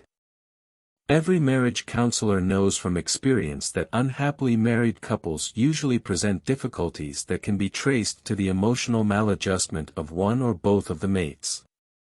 Perhaps the husband flies into a rage if supper is late or if his pipe rack has been moved. But any psychologist knows such tantrums are merely symptoms of the man's basic maladjustment to life. They will appear when he meets any sort of frustration. If the wife is careful to have supper on time and keep the pipe rack in the same place, the eruptions will appear somewhere else. They will appear, that is, unless the husband can get hold of himself and grow up emotionally. This may require help from an experienced psychologist who can get at the roots of the man's difficulties. Here are some other thoughts for easing a situation where one or both of the couple are high-strung. When either mate is upset, the other should make it easy for him to talk his troubles out. Talking things over dispassionately is a wonderful way to ease tensions. Psychologists now realize its importance and refer to it as mutual psychotherapy. Sometimes the tensions are produced by physical and mental fatigue. Perhaps one or both mates are working too hard and relaxing too little. If so, they should try to modify their routines to get in more rest, sleep and relaxation. The financial critic. Money is not the root of all evil, but it certainly is at the root of a lot of marriage unhappiness. All studies that have been made concerning the reasons why married couples quarrel agree that financial arrangements cause more friction than any other one phase of marriage. For example, couples quarrel 5 times as much over money as they do over the rearing of children, which is a well-known troublemaker. 1/2 of all divorced couples say that financial problems were a part of their difficulties. Unless the couple is really poor, the lack of money doesn't cause the troubles as much as bad management of it. The average couple should be comforted to know that too much money causes trouble almost as much as too little money. A girl considering marriage with a man who has an irregular or uncertain income should face frankly the fact that the situation may become the source of bitter quarreling if the two aren't careful. Regularity of income and job security seem to be more important than the size of the income. Couples who save money are happier than those who don't, other things being equal.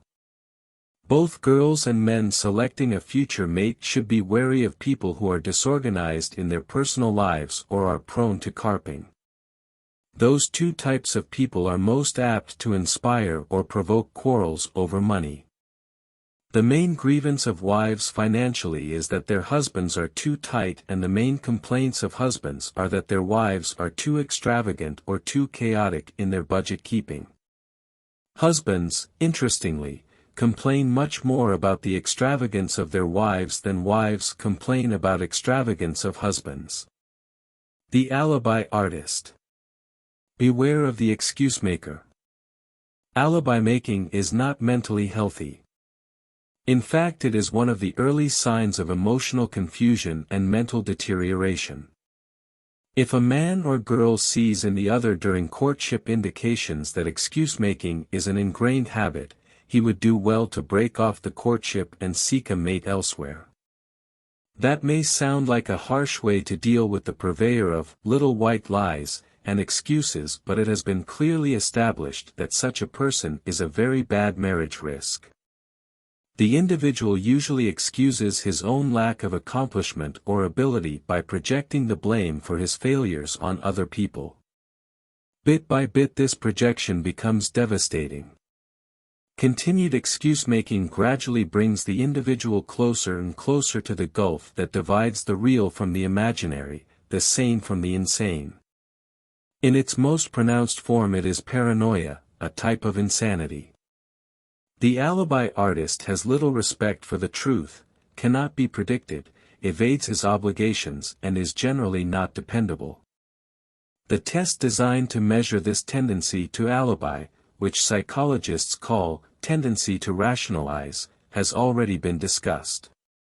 The victim rationalizes or excuses his own conduct. The amazing thing is that this one test is an extremely accurate device to predict, by itself, marriage happiness or failure. Investigations have established that persons obtaining low scores in that one test have consistently proved to be unsatisfactory mates in marriage. No husband ever gets conditioned to excuses for the lateness of meals, the unmade beds, the buttons that have not been sewn on. He doesn't resent the inconveniences as much as he resents the wife's constant excuses for failure to show some improvement. The escapist. The escapist is a close relative of the alibier, but somewhat more honest. He finds himself unable to cope with his everyday problem of living in a modern world, so he turns and flees from them. This flight may be physical. That is, he may become a hermit or may go into the armed forces where he can shed all responsibilities for directing his own life. But more often nowadays the flight is into a dream world, via narcotics or alcohol. Heavy drinking is steadily becoming more serious. Many distillers are even urging moderation in their advertisements.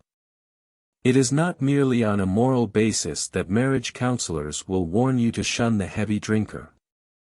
As a husband or wife, he's a hard person to live with. And marriage rarely cures dipsomania or any other mania. So don't think you can cure a fiancé or fiancée who habitually tipples.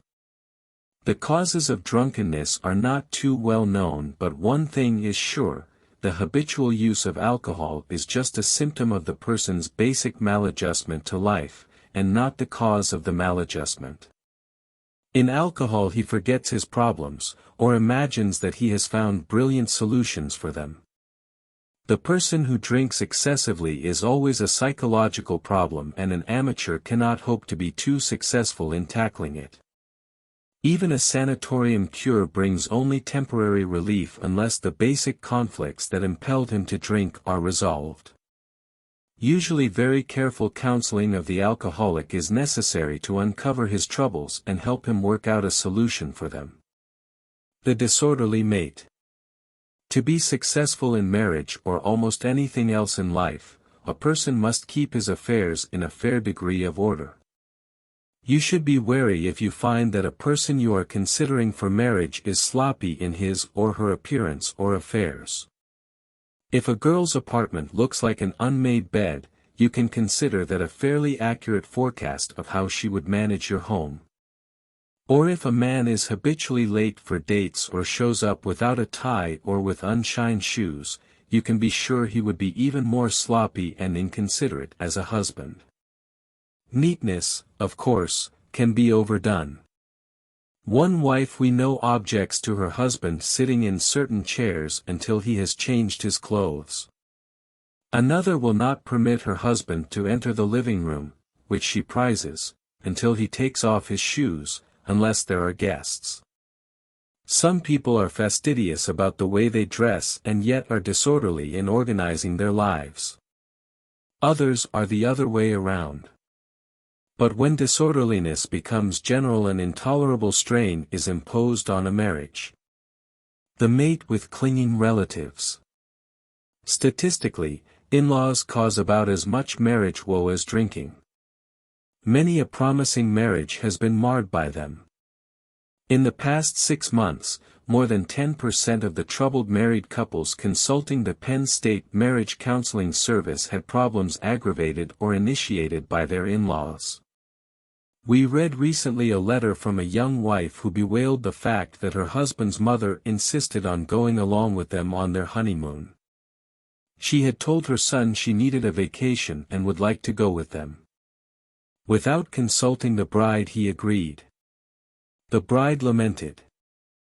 "I spent far more time alone with my mother-in-law than I did with my bridegroom." Living with in-laws at any time creates a hazard for most couples and should be avoided if possible, but it is particularly irritating during the first few months of marriage.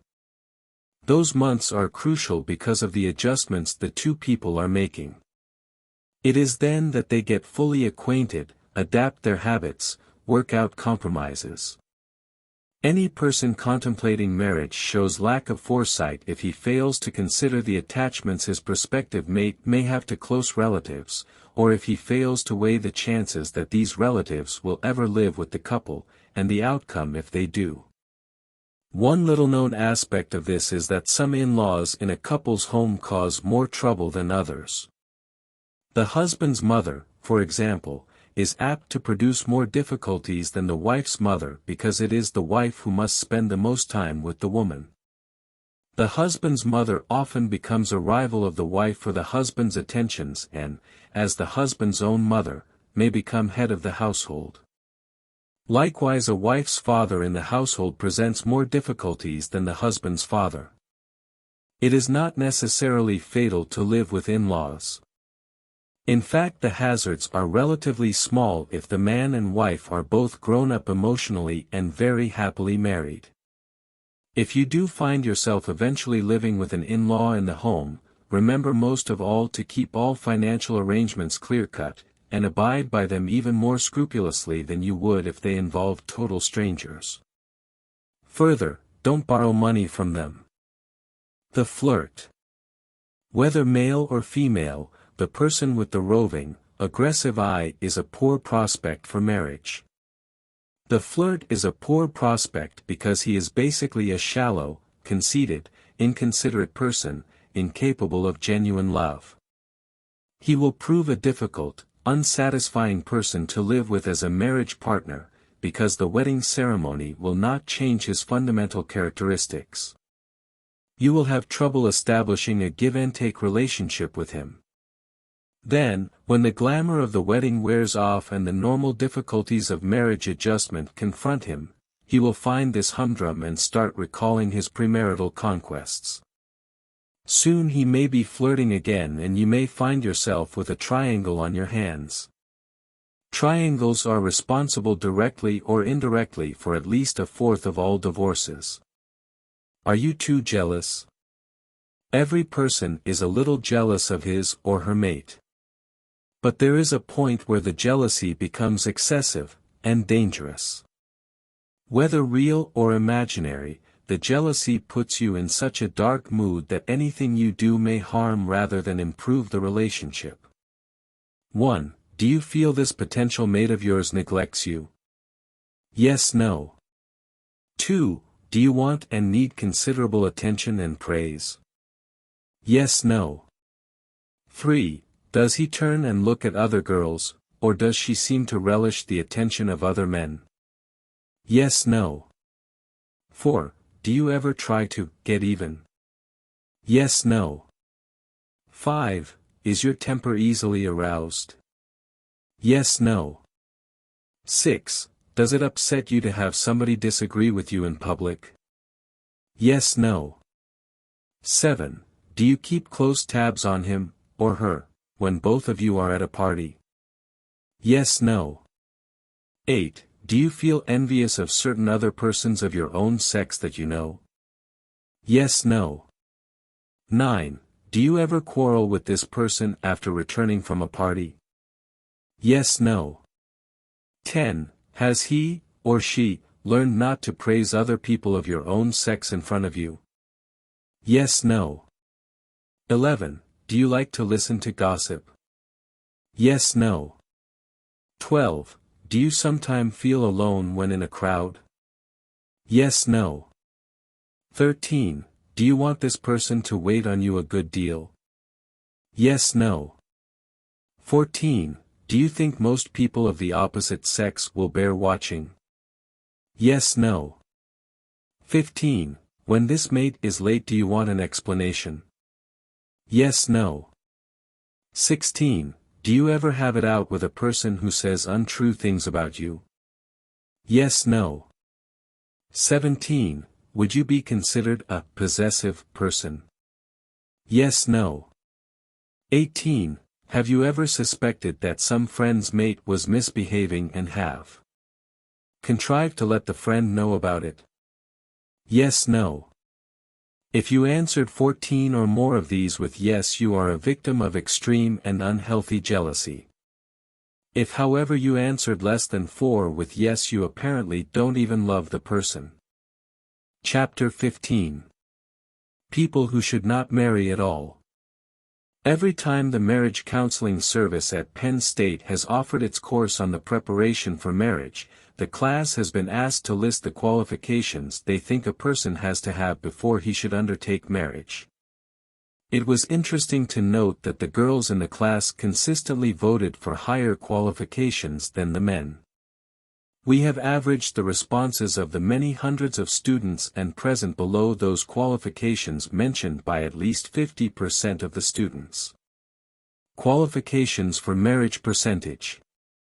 Voting for them. Freedom from venereal disease 100%. Freedom from feeble-mindedness. If sterilized, 24% would permit marriage, 99%.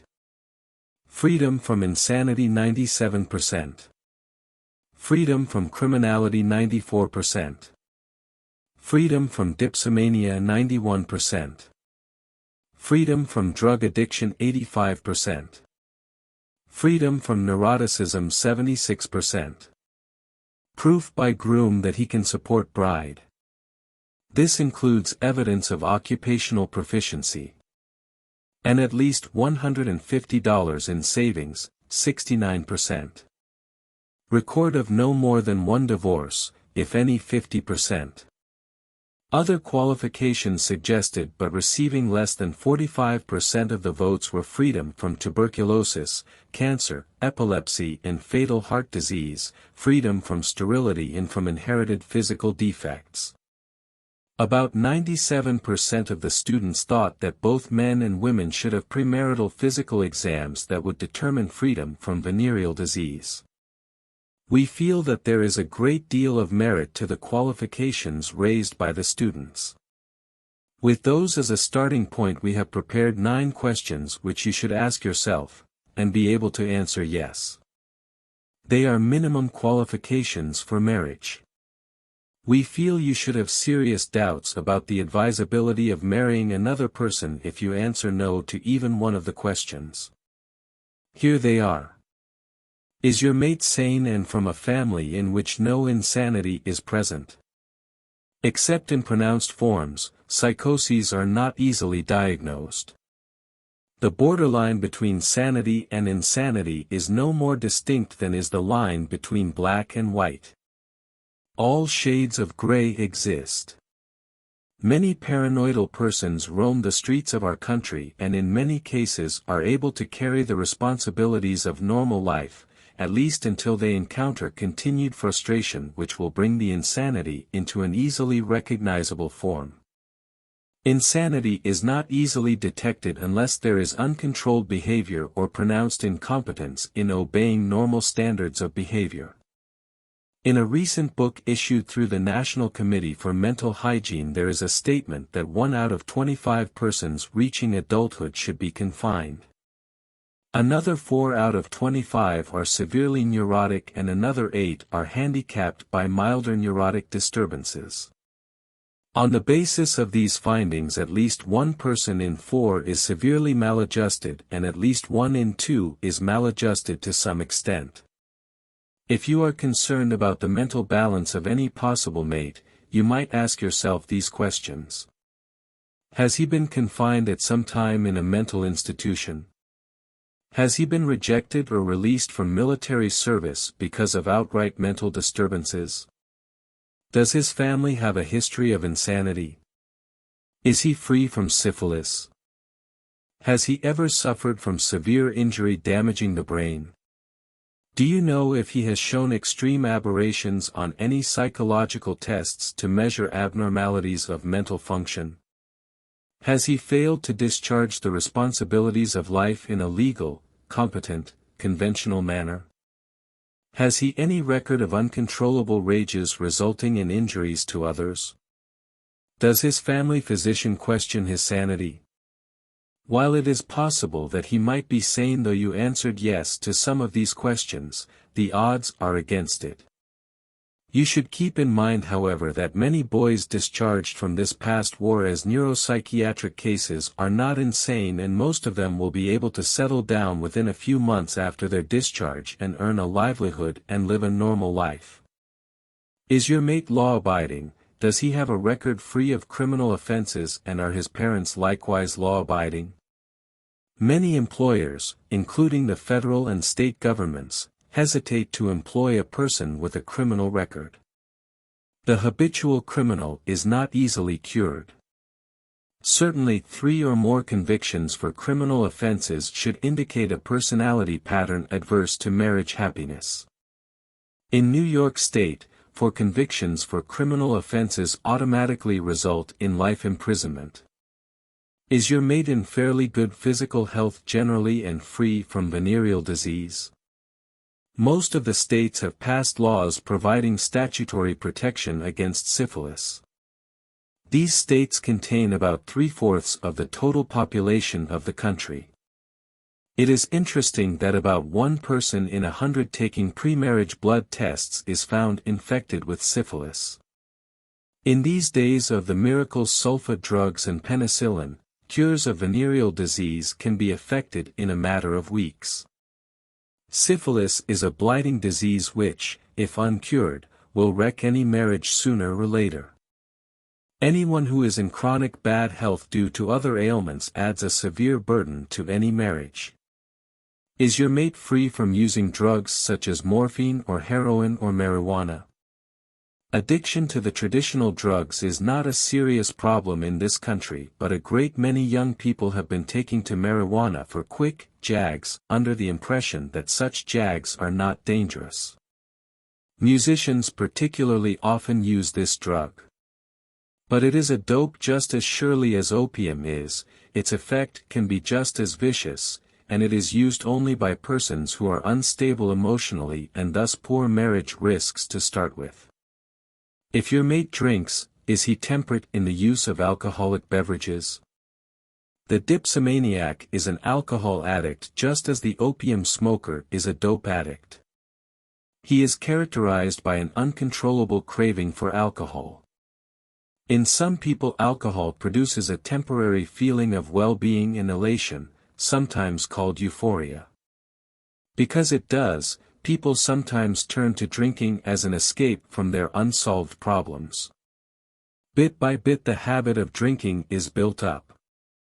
The person who marries a mate who is an excessive or habitual drinker in the expectation of reforming him is due for a bitter awakening. Marriage rarely cures drinking or any other abnormal condition. Expert treatment is needed.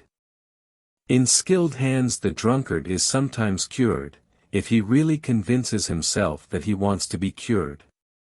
But the cure is long and arduous and the proportion of relapses is still great.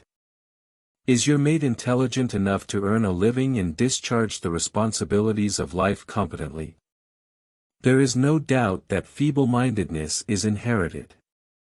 Individual intelligence tests usually indicate that any person is feeble-minded who scores an IQ of 70 or less. 100 is average. Even when sterilization of a feeble-minded person is performed, it still does not seem reasonable to permit that person to marry, since he can rarely contribute to the success of a marriage and often cannot earn a living. Is your mate fairly stable, well-adjusted and able to get along with people? There are many shades of nervous disorders ranging from neurosis through psychoneurosis. The neurotic has a minor nervous disorder. The psychoneurotic has some ailment, without organic basis, which may involve hysteria, a paralysis or cramps. Many so-called miracle cures take place with persons who actually have no physical disabilities but have the disability in their mind. In July 1945 such a miracle cure occurred at a military canteen. A 20-year-old soldier was walking painfully around on crutches. One of the junior hostesses asked him half seriously if he would like to dance. He stated that he would but that he couldn't even walk. She replied that she was a big strong girl who could hold him up. The soldier laughed, pushed his crutches under the table, stood up shakily, clung to a chair, then to the hostess. Getting started was difficult and he stumbled a time or two. Slowly they began to dance. Amazingly the soldier began having less and less trouble with his legs. They danced all through the evening, and when the soldier left to take her home he was walking perfectly and left his crutches as a memento of his cure. As a result of a shrapnel wound he had become convinced he would never walk again. Under the stimulation of music, and the eagerness of a young girl to dance, the soldier forgot his crutches.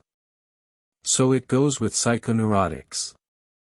They are convinced that their neck is paralyzed, that they cannot hear or cannot see.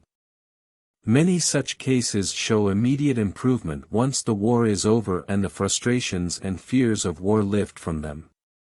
But others retain their bodily symptoms of psychological disturbance throughout their lives. In this post-war world, marriageable girls will have to be concerned about the mental disturbances of some ex-service males. They should be sensible about these defects and realize they are merely a product of war-imposed frustrations. But they should be sure that they recognize the defects and are prepared to live with them. About 20% of all war casualties returned to this country have been mental cases, and the fighting was so grueling in some theaters of war, such as the Solomons, that the percentages of psychological casualties have been known to rise at times to as high as 40% of all casualties. A neurotic or psychoneurotic needs skillful treatment from a psychiatrist or clinical psychologist. A girl should hesitate to marry such a person at least until a medical authority has pronounced that he is competent to make the adjustments that a marriage entails and to fill the role of a mate successfully. Is your mate a person who has not been divorced from 2 previous marriages? Even a person with 1 divorce to his credit is a hazard when he remarries. A person with 2 divorces should definitely be shunned, if you hope to achieve a lasting and happy marriage. Divorce is not inherited, but it does run in families. It is known that persons whose own parents are divorced are much more likely to seek divorce than those whose parents were not divorced. Divorce is marriage bankruptcy, and any person who has failed twice in marriage is unlikely to succeed in a third. A person with a record of 2 divorces should have his right to marry anyone seriously questioned. A bank would certainly hesitate to lend a man money who had failed to pay a previous loan, and certainly would refuse a loan to a person who had gone bankrupt twice before. The couple that marries in haste frequently divorces in haste. Thus one reason for many of our wartime divorces. Likewise, the couple that takes plenty of time before marriage rarely has to seek a divorce, especially if that marriage results in children. Will you and your mate be able to support yourselves? This presumably will mean that before undertaking marriage one of the mates, preferably the man, should demonstrate through a work record that he is capable of earning a living.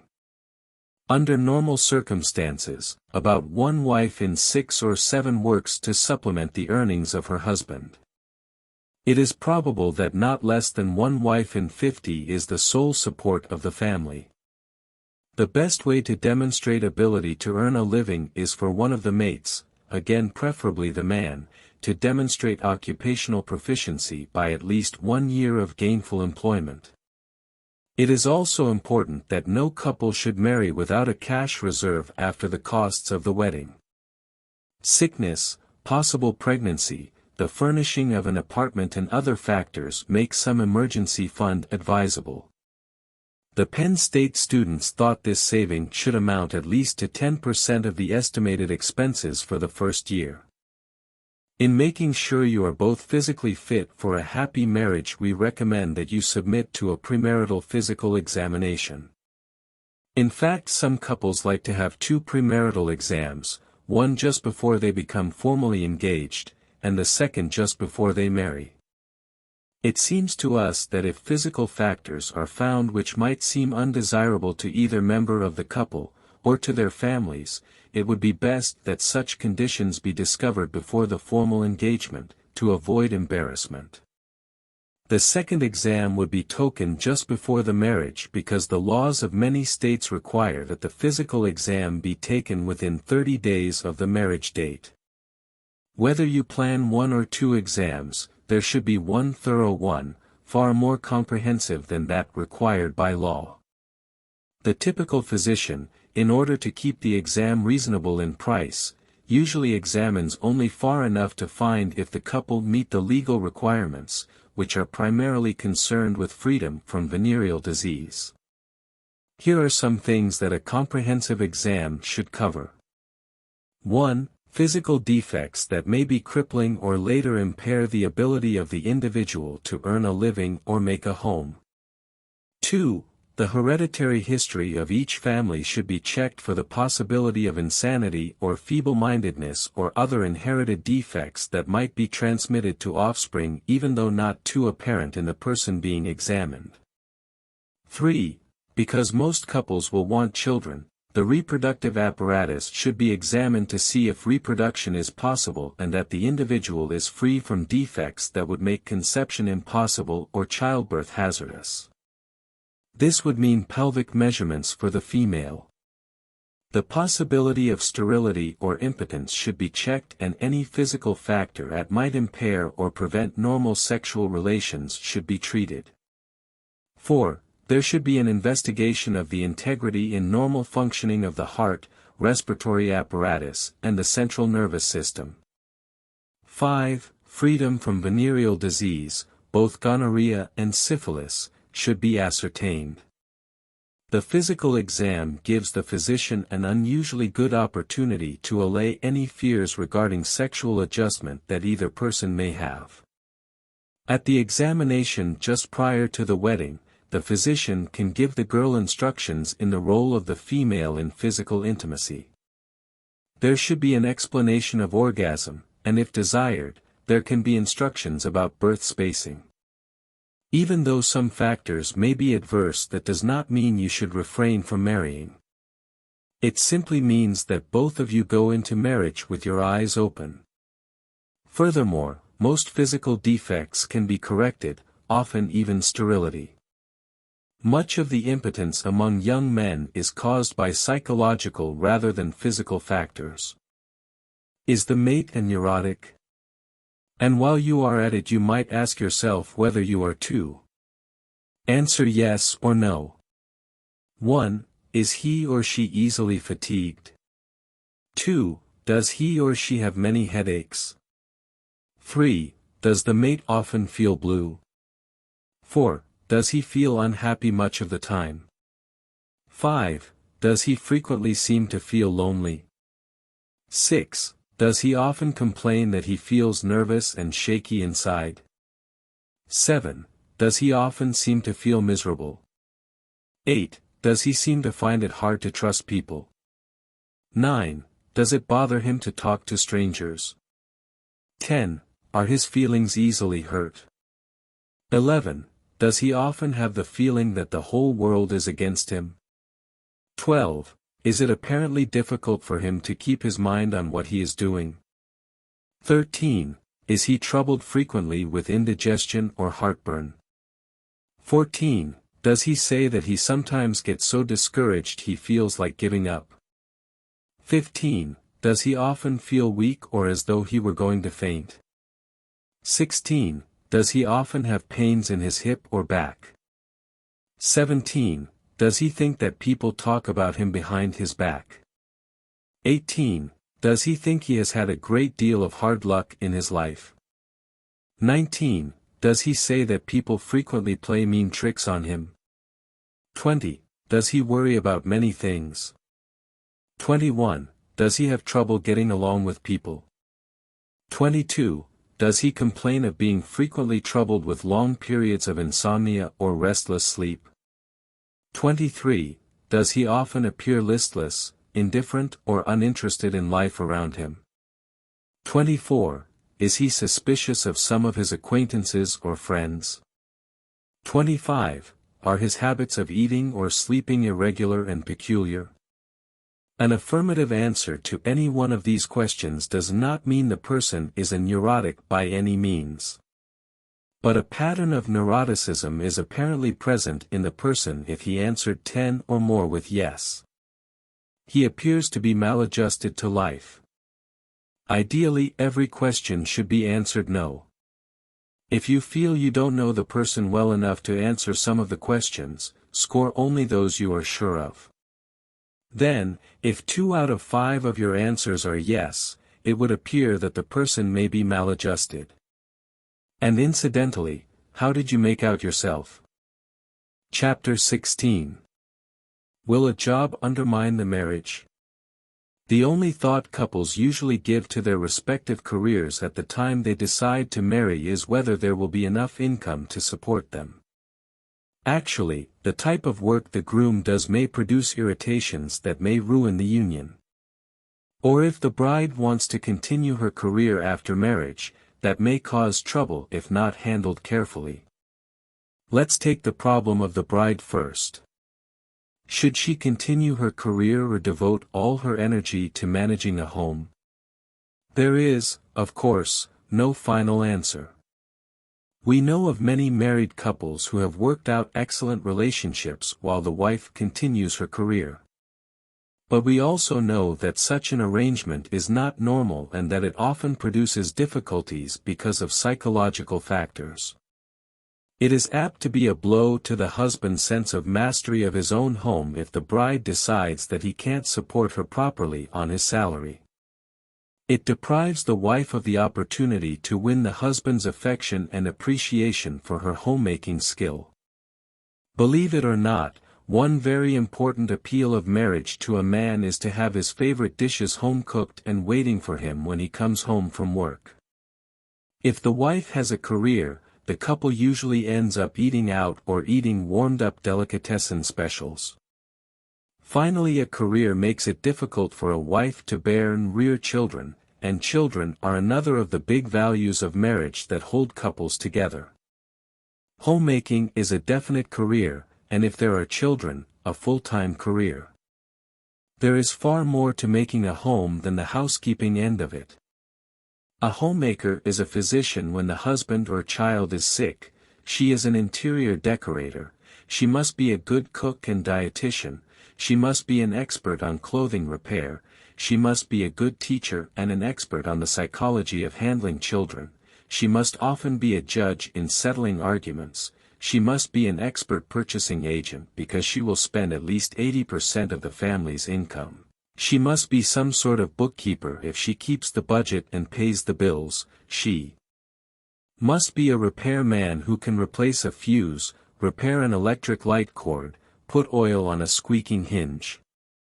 If the average husband gave as mediocre a performance on his job as many wives do as homemakers, he would be fired. Unquestionably, one of the reasons why divorce is on the increase is that careers and other diversions prevent wives from giving as much attention and care to the art of homemaking as they once did. Why do married women work? Here are the main reasons. Pure necessity. To enable themselves to have more luxurious and extra comforts than the husband's income alone could afford. Because marriage is not too satisfying to them and they are bored. Because they do not want children. Because they want to be independent financially. Because they would rather hire somebody to do the housework than to do it themselves. Because they want an independent career. Virtually all studies made show that the happiest married women are those who do not work after marriage. In the study by Dr. G.V. Hamilton, A Research in Marriage, only 45% of the women working after marriage had a satisfactory to very satisfactory marriage compared to some 55% of the women not working after marriage who were happy in marriage. Once a wife starts working, she may resolve to stop at the end of a specific period, but by the time the deadline arrives she usually finds a reason why she should continue a little longer. Frequently she and her husband have bought things like an automobile that prevent them from attaining enough stability financially to permit her to stop working. She continues to work, thereby putting off having children and perhaps never has them. But now let's take up the greater, and less understood, dangers involved in the types of work the groom does. Many wives today think they are dissatisfied with their husbands when actually they are dissatisfied with his working habits or his job. For example, some jobs carry more social prestige than others. Here are some 24 occupations rated by college students, 1940, on their prestige, with those with the highest prestige at the top and those with the least prestige at the bottom. 1. Physician. 13. Farmer, owner. 2. clergyman 14. Insurance agent. 3. Lawyer 15. Salesman. 4. College professor 16. Bookkeeper. 5. Manufacturer 17. Machinist. 6. Banker 18. Carpenter. 7. Artist or author 19. Barber. 8. Man of leisure 20. Factory operative. 9. Engineer, college trained, 21. Blacksmith. 10. Factory superintendent 22. Soldier. 11. School teacher 23. Truck driver. 12. Storekeeper 24. Ditch digger. Richard O. Lang, as a graduate student at the University of Chicago, made a study of marriage happiness based upon ratings made by acquaintances of more than 17,000 married couples. On the basis of his findings, here is how 50 different occupations rated on the descending scale of marital happiness. The happiest are at the top and the least happy are at the bottom. Here is the approximate order. 1. Chemical engineers 26. Factory foreman. 2. Ministers 27. Garage owners. 3. College professors 28. Male clerks. 4. Teachers 29. Insurance salesmen. 5. Engineers 30. Brokers. 6. Wholesale salesmen 31. Electricians. 7. Chemists 32. Druggists. 8. Accountants 33. Clerks. 9. Civil engineers 34. Salesmen, auto, etc. 10. Office workers 35. Railroad office workers. 11. Physicians 36. Railroad workers. 12. Bankers 37. Farmers. 13. Newspaper workers 38. Bond salesmen. 14. Government workers 39. Skilled workers. 15. Cooperative officials 40. Barbers. 16. Architects 41. Gas station employees.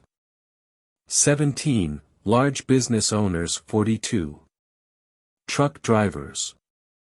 18. Lawyers 43. Musicians. 19. Store salesmen 44. Real estate salesmen. 20. Contractors 45. Plumbers. 21. Printers 46. Auto mechanics. 22. Bookkeepers 47. Carpenters. 23. Dentists 48. General mechanics. 24. Bank employees 49. Traveling salesmen. 25. Small store owners 50. Laborers. One interesting statistic is that while 80% of the clergy had happy or very happy marriages, as assessed by their friends, only 40% of salesmen had marriages at least as happy or very happy, again as assessed by friends. Only 11% of the clergy seemed to be really unhappy in marriage, while 36% of the salesmen were. Obviously, education is not the determining factor in an occupation's happiness quota, because physicians, lawyers and dentists, who require more schooling than almost any other group, are definitely less happy in marriage than engineers, teachers and ministers. Musicians rate very low, coming between truck drivers and real estate salesmen, apparently because of the mobility and impermanence of their jobs. There are 7 types of work that seem to be the major vocational troublemakers. They don't need to produce trouble. In fact, if both the man and wife are aware of the potential dangers involved and act accordingly, trouble rarely occurs. But if they don't possess such awareness, they may find it increasingly difficult to find happiness through marriage. Both will be resentful without knowing why. We don't advise girls to avoid marrying men in these types of work. That would be ridiculous. But we do suggest that they take the job into consideration. Then, if they go ahead and marry the man, they will do it with their eyes wide open and with a plan to remove the danger by normalizing their married life as much as possible despite the job. With that thought in mind, let's take up the 7 big troublemakers. The man who travels a lot. This includes not only the traveling salesman, whose reputation for waywardness has a great deal of basis in fact, but also traveling entertainers, truck drivers, professional soldiers, casual laborers, railroad workers, air pilots. There are also multitudes of others whose work requires stopovers or prolonged stays away from home. It is the mobility of the job rather than the fact that unreliable characters work in them that produces the trouble. Lonesome and dissatisfied, the mobile person seeks substitutes which create strife at home when they are learned of, and feelings of guilt with the man even when they aren't. Such a mobile person is more likely to come in contact with other women who may seem very attractive to him since he is denied the companionship and daily affection of his family. There seems to be absolutely no doubt that those occupations which are somewhat fixed, that is, which require little or no traveling, provide happier marriages, other things being equal. Wives can counteract the danger by frequently arranging to accompany the husbands on trips they may make. Even though the wife may have children, there are many trips on which she can accompany her husband. In most cases the husband, far from resenting her presence, welcomes it because he does get lonely and bored traveling in strange towns. Even though the wife is busy, she should take time out to accompany her husband over his entire territory so that she sees some of the problems he faces and meets some of the people he has to work with. In doing this she serves 2 purposes. She is better able to talk to her husband intelligently about his work if she knows the operation and the people involved. This will encourage him to unburden his occupational problems to her rather than think she is just a dumb housewife and take them elsewhere or brood over them. The second purpose is that by letting his associates on the route see her, she makes them more aware of the fact that he is a happily married man, and they will thus be less likely to put temptations in his way. In taking normalizing actions such as these, a girl can more safely choose a mate whose work keeps him mobile and with less fear that the marriage will be hazardous. The man nobody knows. If the groom earns his income outside the community where you will live and is seen very little there, he will feel less desire for social approval of his conduct. To put it in sociological terms, he will not be under close, community scrutiny. Thus he is more susceptible to the temptation of heavy drinking, gambling, or other women than the man whose job does come under community scrutiny. Examples of the latter are teachers, ministers, storekeepers, and town officials. These men all come into a great deal of daily contact with the members of the community and thus are more concerned about keeping up appearances. Other things being equal, the greater the degree of social control exerted, the greater the happiness of the marriage. If a girl does marry a man who doesn't come under this scrutiny, she can to some extent bring him under it by being seen with her husband at many public places, encouraging him to join with her in participating in many community activities, by introducing her husband to many different people and letting them know the kind of work he does. The man who works at abnormal hours.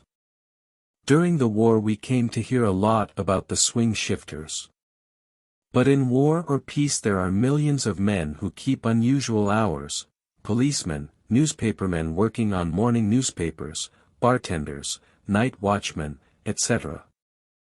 They can make it difficult for a wife, particularly if she is a mother, to adapt her daily routine of living to the shifting hours of work. This is destructive to happiness because husband and wife have too little opportunity to be with each other. Furthermore, not many men can change their hours of sleep from week to week without becoming irritable. If he has children, he is denied the normal opportunities to play with them. All the evidence we have indicates that occupations which require working late are not as likely to be associated with marital happiness as those occupations which permit working during the daylight hours. In one case, a couple married 7 years were on the verge of divorce within 4 months after the husband took a night job. He had become lonely because he missed all his normal associations and finally had fallen in love with a waitress at an all-night lunchroom where he ate. Happily, the wife kept her senses and instead of agreeing to the divorce merely asked for a postponement of the decision for a few months. Meanwhile, she got busy and made a greater effort to make home a more appealing place to him. She rearranged the schedule of the children so they could be with their father an hour every day. She began paying more attention to her own grooming and arranged her own schedule so that she could sleep at the same time her husband did 2 days a week. Soon the husband lost interest in the other woman. The man whose income is irregular. This includes all salesmen working on commission, freelance writers, small business owners, seasonal workers, lawyers, physicians, brokers, plumbers, architects, etc.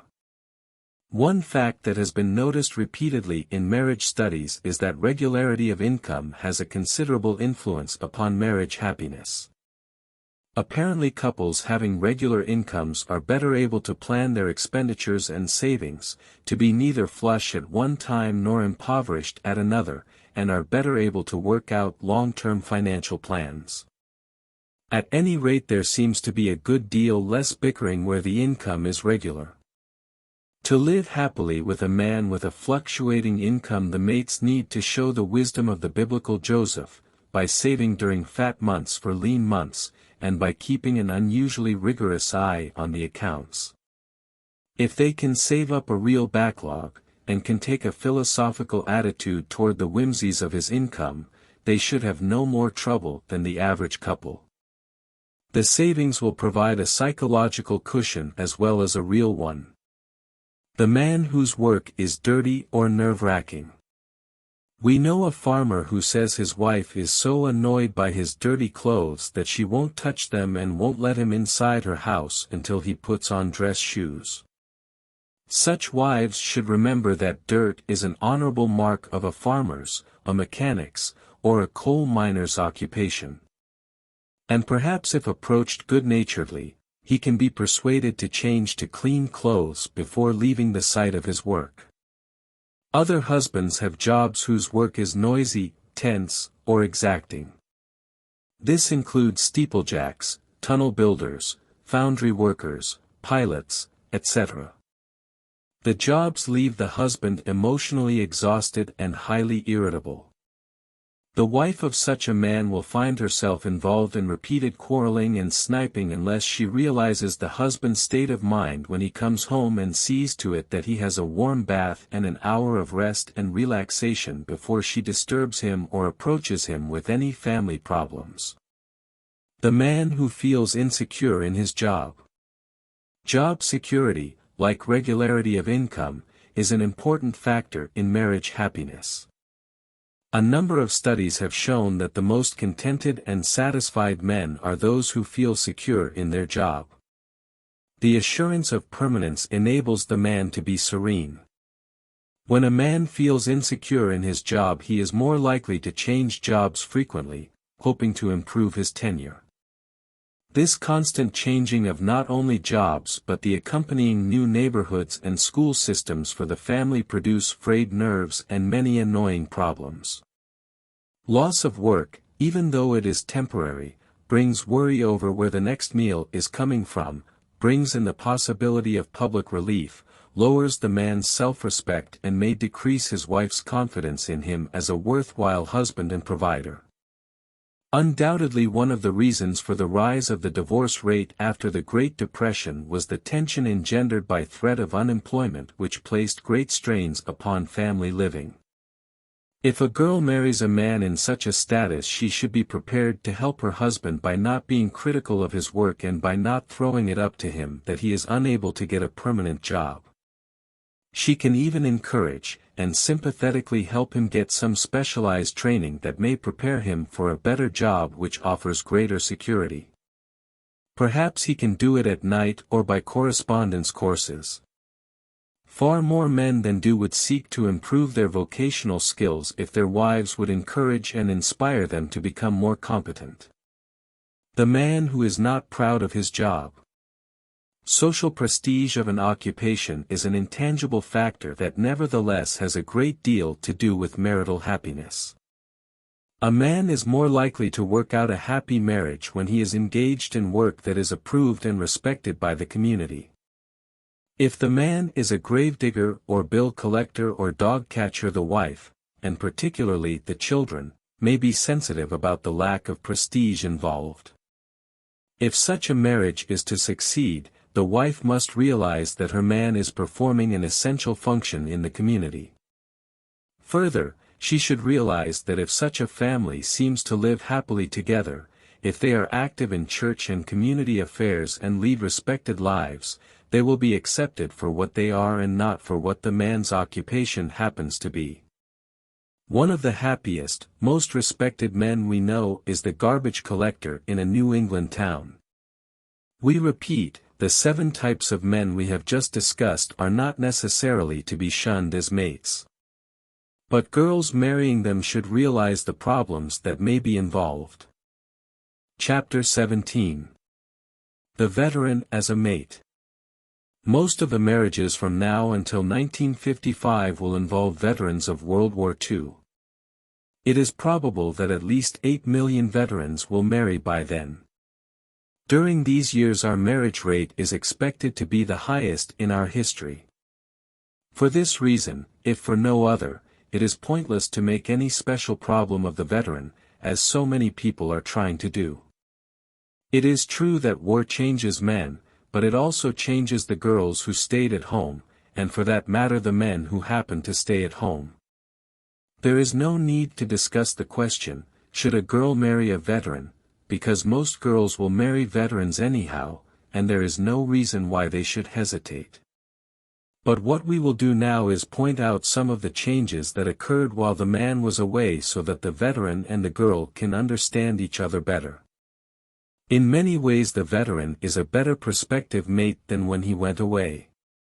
He may have acquired some good habits in the army, getting up on time, taking care of personal belongings, orderliness. His horizon may have broadened and he may have learned to be more tolerant. He probably has matured beyond his chronological age. He has learned a great deal about loyalty to a cause, perseverance and patience, all of which will help make him a better mate. Often he has achieved a needed emotional independence from home and mother. He has become practical and very realistic. Most important of all, perhaps, he learned while away to appreciate the value of marriage and the home. He yearns more than anything to settle down in some quiet place with a nice girl and raise a family. He has had enough running around and being at loose ends. The veteran, of course, has lost and gained certain skills.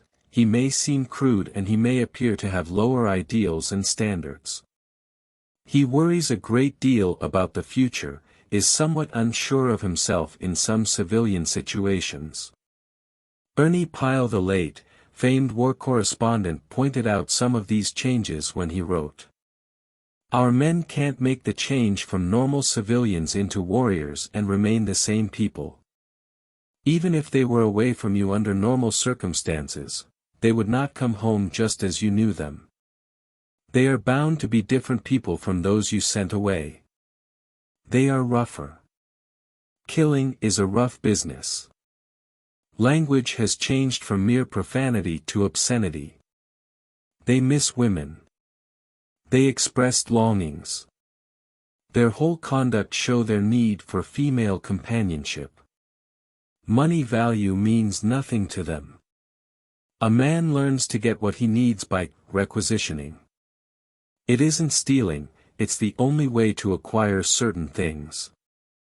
War puts old virtues in a changed light. We shall have to relearn a simple fundamental or two when things get back to normal. The standards of fighting men are those of men living without women, of men who have lost many of the moral values of our normal living. If they hadn't lost them, they wouldn't have been good killers. Some of them have feelings of guilt and remorse from cheap women they have known. Others are shy and withdrawn because they have had long periods of isolation away from women. As a result of the war, many veterans have open or subconscious conflicts involving weakened morals, shattered values, duties to others, debt the government owes them, opportunities they have missed, war injuries or handicaps they incurred. They are bothered about whether to return to school, whether to go back to the old sweetheart, whether to remain in the army. Some have feelings of inferiority as they try to make their way into a strange world or return to an almost forgotten world. In the army or navy they learn to let others take the responsibilities and the initiative. They made fun of the eager beavers, and learned to regard gold-bricking, evading hard work, as a virtue. But in civilian life, ambition and hard work are two of the great virtues. In addition to all these issues to worry them, they face the job of deciding what to do. In one survey of soldiers, about 7% said they would return to school on a full-time schedule with or without government aid. Another 28% said they would go back to school if government aid was provided. That makes 35% who hope to go to school. But many of them probably won't. Most of these hoping to return were under 25. About half of all the men hope to return to their old job or to a new job in their same community. The average veteran has 4 alternatives of action: he can go back to school, he can go back to his old or a similar job, he can go into a job for the first time, he can select a new field of work. Most of them want a vacation, a wife, and a job, though not necessarily in that order. Some of the men will have feelings of insecurity. Some of them have never worked before. They are asking themselves, can I get a job? Will my old job be waiting for me? This particularly disturbs men who are being released relatively late. Is my girl going to marry me? Was she loyal to me while I was gone? If you are a girl considering the possibility of marrying a veteran, here are thoughts you might keep in mind. You must assume he is a normal person and treat him like one. Even if he doesn't seem to be, he should make the adjustment to civilian life within a few months.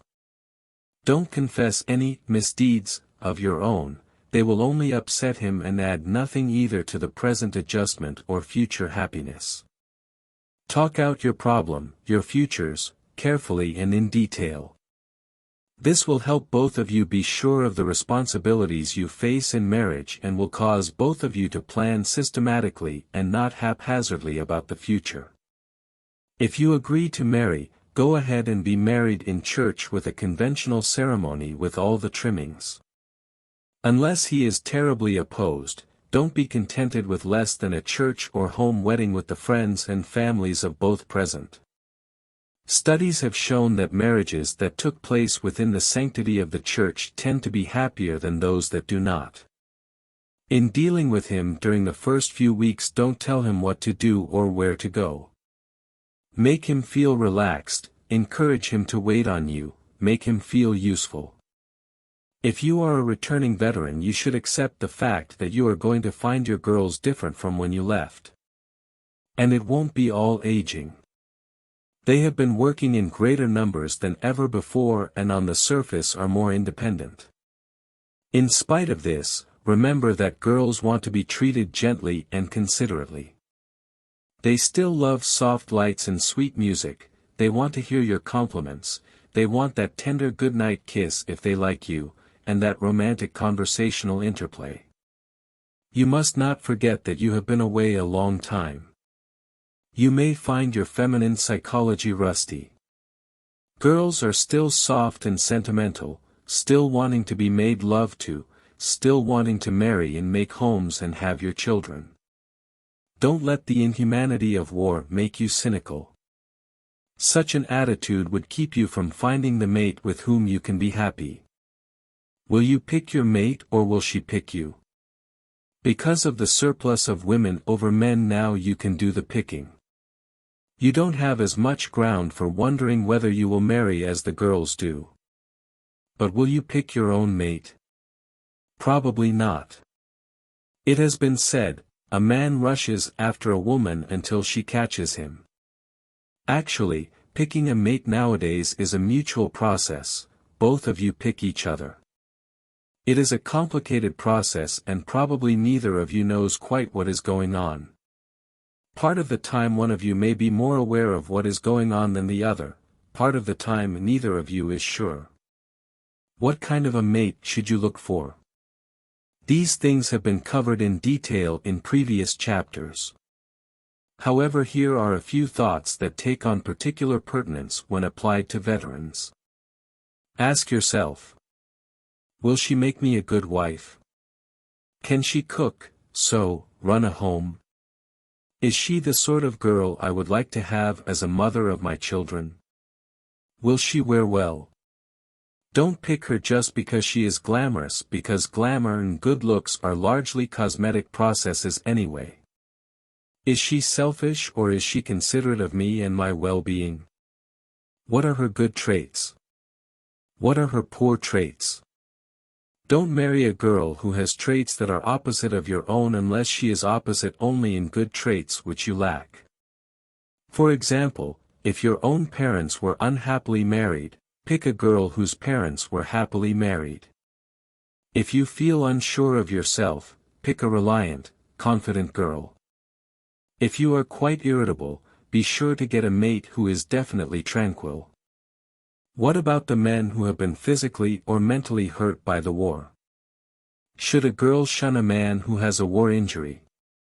In World War II, which lasted some 44 months, casualties of one sort or another exceeded 1 million men, with nearly 300,000 lives lost and with 15,000 veterans losing an arm or leg or more members of his body. To learn how girls would feel toward marrying injured men, the senior author asked 500 girls whether they would marry veterans with any of 33 different types of war injuries. The injuries included such things as loss of speech, loss of 2 eyes, complete deafness, recurrent malaria, loss of hair and eyebrows due to burns, several fingers missing, injuries to head including replaced nose, ear, teeth, and jaw. Many of the girls queried were engaged to servicemen. It was interesting to note that older girls showed a greater willingness to marry injured men than the younger girls.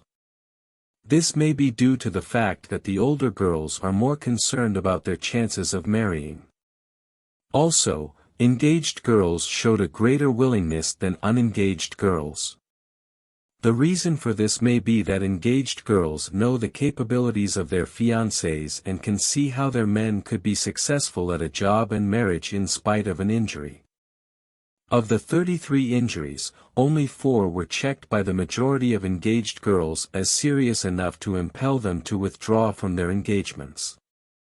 Those 4, in order were: impotence, loss of both arms in such a way that they can't be replaced with artificial arms, mental unbalance requiring institutional confinement for several months or longer, loss of both legs so that they are not replaceable.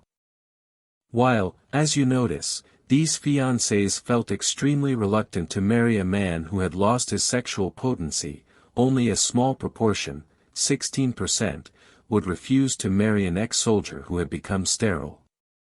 Inasmuch as most of the engaged girls would not marry a man who had become sexually impotent, it is clearly evident that sexual activity is regarded in a far different light than having children.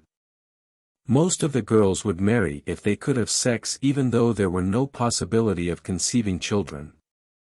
When the unengaged girls were queried, 8 injuries were listed by the majority, including the 4 mentioned by the engaged girls. The additional 4 were: loss of speech, loss of one leg and one arm, when neither is replaceable, general permanent bad health, mental instability that requires no institutionalizing. It was interesting to note that neither group showed a majority opposing blindness. Also, note that these girls listed loss of limbs only where they were not replaceable. Most girls professed willingness to marry men if their lost limbs could be replaced by artificial ones. All of the girls seem to have been deeply impressed by the progress made in rehabilitating the injured. Many had seen the amazing results with their own eyes and so had lost their fears about marrying men with such injuries. Probably 75,000 returning veterans may have hearing impairments. But with hearing aids or lip reading, most of these men can be fairly normal within a few months. Even though a girl hesitates about marrying an impotent man, much of impotence is psychologically caused and if so is curable. Furthermore, the newer sex hormones science has discovered are wonder workers. Here are a couple of precautions that should be observed in marriages involving injured men. No girl should marry a veteran because of pity. It should be for love. No veteran should hesitate to marry just because he has a defect, providing the two love each other, one of them, preferably he, can make a living, and providing they have discussed the handicap and both understand its nature and limitations. They should give themselves a waiting period, just as any other two people who have been separated should do, for say 6 months before marrying. Remember that few people are 100% perfect physically. Under usual conditions, 18% of our working population has a definite physical defect or chronic disease. Of our war-handicapped, it is believed that some 80% can be placed, by careful selection of jobs, in work where they can be happy and just as productive in that particular job as they would be without the handicap. Another 12 or 13% will need rehabilitation before such placement can be made. Another 5% will need extensive rehabilitation and even then will have to be placed in sheltered work. What about the psychological casualties of war? Here we do have a real problem. Before the end of the war, a third of the Army's discharges were psychoneurotic cases of one form or another. But you should also remember that about 1/6 of the men rejected by the draft, the 4FS, were rejected for neuropsychiatric reasons. The fact is that close to 1/4 of all the single men in this country are maladjusted to some extent. This helps explain the terrific rise in the rate of divorce. Psychoneurosis is a broad term covering combat fatigue, war nerves, ulcers and other psychosomatic disturbances. In World War I it was misleadingly referred to as shell shock. Don't feel there is something lacking in a veteran who suffered a psychological breakdown because the facts show that unskilled, bad eggs, are less likely to break down than the men who had good records in clerical or skilled jobs in civilian life and were exemplary in their military conduct. Some of the factors producing breakdown in war service were long-continued tension, repeated expectancy of injury or death, terrifying experiences, loss of comrades in war from battle, excessive physical fatigue, insufficient sleep. Perhaps it would help you to understand the psychoneurotic if we explained just how these breakdowns occur. Try to bear in mind that all of us have a breaking point, which varies from person to person. This breaking point is a frustration climax, and is reached whenever the person has so many frustrations piled on him that he can no longer endure them. The ability to take it is frustration tolerance. Any one of us can break if the frustrations are intense enough and long continued. So when the soldier breaks, it simply means that his frustrations have been more than he can bear. It is nothing to be ashamed of and nothing to be hidden. In a war the soldier is constantly exposed to the threat of death, and never seeing his loved ones again. But in civilian life, death does not constantly threaten him and normally he is not so beset by frustrations. Immediately after the 1918 armistice was signed, thousands of soldiers who seemed to be neurotic, shell-shocked, etc., recovered very quickly. Why? Because their lives were no longer threatened, they could return home and were relieved from the noise of battle and the emotional upheavals of seeing comrades shot down. What does all this tell you? Simply this. When such a veteran comes home he may seem strange and nervous. He may be cynical about girls and disgusted with things in general. He may even break out in tears occasionally and will gripe a great deal. But he usually will return to normal soon. It may take a month, 3 months, even 6 months. If you are his girl, just be patient. Don't make him talk, don't ask him for harrowing details of battle. Encourage him to get plenty to eat, sleep and rest. Don't drag him around and show him off. Give him lots of love and affection. Keep him busy and occupied when he is in the mood. In short, be natural with him, but don't pamper him too much or too long. As for marriage, there is no reason why he shouldn't marry. He will usually make a perfectly normal husband if he isn't exposed to new, continued frustrations. If he is still unsettled, certainly don't marry yet, because marriage, and the responsibilities marriage involves, will certainly not help him. The best procedure would be to wait at least 6 months and then marry, unless his doctor or psychologist advises against it. Chapter 18. So you agree to marry, what next? We presume there are still young men who get down on their knees and make formal proposals, but we aren't personally acquainted with them. The average couple today goes about it more casually. In the course of a conversation they may discuss marriage and find that both like the idea. Perhaps the old way was better. At least it was clear-cut. Nowadays a girl often cannot be quite sure whether she is engaged or not. The young man may talk good-naturedly about, when we get married, or may give her his wings or fraternity pin without exactly explaining what the symbol is to mean. Most girls tell us they have been engaged 2 or 3 times. Perhaps this vagueness is one reason why they fall in and out of engagements. When is a couple engaged? According to our thinking, 2 people are not engaged until they definitely agree that they want to marry each other, not until they inform their friends and if possible their respective parents that they intend to marry, and not until the man gives the girl some symbol to display that will tell the world she is engaged and off the marriage market. 4 out of 5 men who become definitely engaged give their fiancés an engagement ring, and that is probably most practical because a ring has been the one accepted, universal symbol of betrothal for more than 2,500 years. Originally the symbolism was less subtle. The ring originated in the days of marriage by capture when the ankles or wrist of the girl were bound with sweetgrass. As the bindings became purely symbolic, only the finger was tied up, with an engagement ring. If you decide on a diamond ring, and more than 3/4 of couples do, they range in price from a few dollars to many thousands of dollars.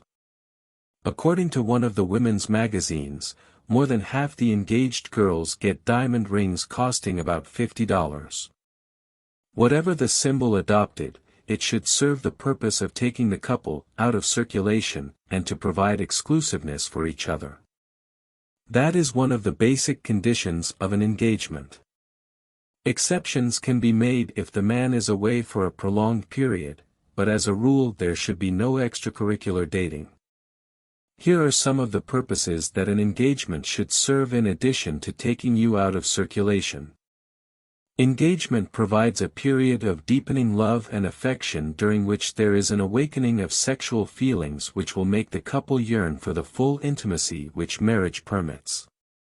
It serves as a period of planning for the future during which the two plan when they will be married, the kind of wedding they will have, where they will honeymoon, the sort of housekeeping arrangement they will make, where they will live, etc. It is a period of personality adjustment, of welding the couple into a union. It is a period of exploring each other's interests to find what activities exist that both enjoy and can share. It is a time when the wise couple prepares for marriage. The man gets a job, saves some money. The girl learns and perfects her homemaking skills in cooking, sewing, and house managing. It is a time to decide whether they want children and how many. It is a time when antagonistic habits are broken and new habits which will permit a smoother married adjustment are established. It is a time when differences are recognized about religion, about parents, and solved or compromised. Because of all these functions, the engagement is a period that requires time. The beginning of the war saw a sharp rise in gangplank or hasty war marriages. And the end of the war produced another sharp rise. Thousands of couples rushed into marriage a few days after the returning veterans got off the boat. We can appreciate the desire of some long-separated couples to marry immediately, but if they do, they are only adding to the inevitable toll of broken marriages that will result. Hasty marriages get off to a bad start simply because the engagement period, which is the period of planning and preparation for marriage, is cut short. In one study that was made, 47% of the married couples who had known each other less than 6 months prior to marriage were poorly adjusted. Of those who had been acquainted for 5 years prior to marriage, less than 15% were poorly adjusted. Of those who had known each other less than 3 years, about 33% were poorly adjusted. Similarly, about 50% of the couples had a poor adjustment if they had been engaged less than 3 months before marriage. In contrast, less than 20% had poor adjustment when their engagement period ranged from 9 months to 2 years. And less than 10% of those who had been engaged more than 2 years were poorly adjusted. In other words, the prospect of an unhappy marriage clearly decreases as the length of the engagement increases. And incidentally, the same study showed that couples were more happily married if both sets of parents approved the marriage. Parents in general are more likely to approve an orderly marriage than one contracted in haste. Many hasty marriages are contracted secretly. These take 2 forms. First, the elopement, which is characterized by a secret wedding, but not by a secret marriage. In the second type, the couple not only are married secretly but keep the marriage a secret. All the evidence indicates that either type is less likely to be happy even than the hasty marriage performed in public. By their very nature, secret weddings should be avoided by couples. They rarely take place unless the persons are not sure they are doing the right thing. For couples that involve a returning veteran, it is especially important that they be engaged at least 6 months after the reunion before marrying. This time will permit you to become reacquainted, to make up your minds if you still want to marry each other, and to adjust to the changes you two have had during your separation. It provides the veteran time to decide what to do about his career. And it provides him with a chance to get back into the routine of civilian living before he takes on the responsibilities of marriage. In the Army or Navy, much of his thinking was done for him. Now he must think for himself and take on responsibilities. The transition may be relatively short for him if he decides to go back to an old job. It may be quite long if he elects to continue his vocational preparation. Sex is a problem during engagement, because it is accepted as a period for greater intimacy, and properly so. In courtship, restrained caressing may be engaged in without disturbing public morals, but petting as we define it should wait upon engagement. Our customs permit greater intimacy during engagement than during courtship but frown upon complete intimacy before marriage. On the other hand, society relaxes chaperonage of engaged couples, permits them to keep later hours, to be together for longer periods of time, perhaps to take trips together. Under such circumstances, restraint must be applied if an engaged couple is to refrain from intercourse. Fortunately, a girl has more inhibitions and thus can apply restraint more readily. However, if she loves her fiancé deeply, she is torn between two desires, whether to do or not do what she has been taught, or whether to do or not do what her loved one suggests. If she gives in to him, it is usually because of the tenderness of her affection rather than because she has great sexual desire. Each couple should decide what their limits will be and stick by them. Both should remember that many engagements never result in marriage. While an engagement represents an honest declaration of intention by the two people that they intend to marry, engaged couples should feel that if there is any question in their mind about the continuance of the engagement, each should feel free to call it quits. They should discuss their apprehensions frankly. It is far better not to go through with a marriage that may prove unsuited or unhappy. However, it is foolish, of course, to break an engagement over a quarrel. This chance of breaking off is another reason for a long engagement. The authors feel that everything should be done to encourage couples to be sure of each other before marriage is contracted. If couples were trained more for marriage and went through a longer preparatory period, then the more poorly matched couples would become aware of the shoals ahead and we would have far fewer broken marriages in America. Regardless of how badly it may hurt a mate or parents or friends, you should never marry a person against your better judgment because wedlock will only aggravate an unpleasant situation. Nor should you be deterred from fear that the mate will be so upset emotionally that he will commit a rash act. Such a fear in itself should be proof that the person is not emotionally stable and so probably would not make you a good spouse. Incidentally, a rash act is exceedingly unlikely. One of the questions engaged people frequently ask marriage counselors is how much of a past should be revealed by one mate to the other. One general principle should be followed completely, namely, that whatever is to be revealed should be revealed before marriage and not afterward.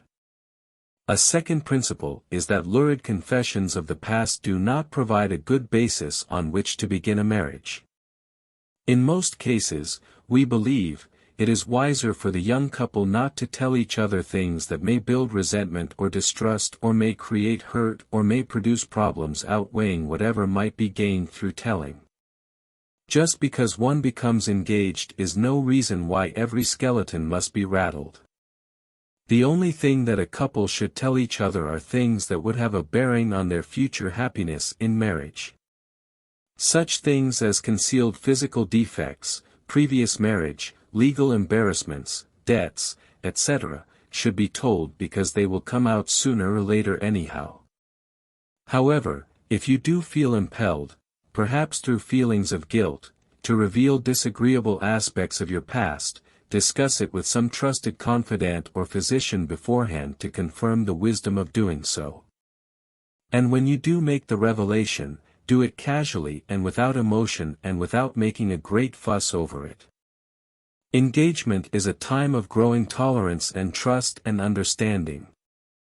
Frankness characterizes it, and you and your mate should be realistic with each other in facing your problems. Your major problems deal primarily with the present and the future rather than with the past.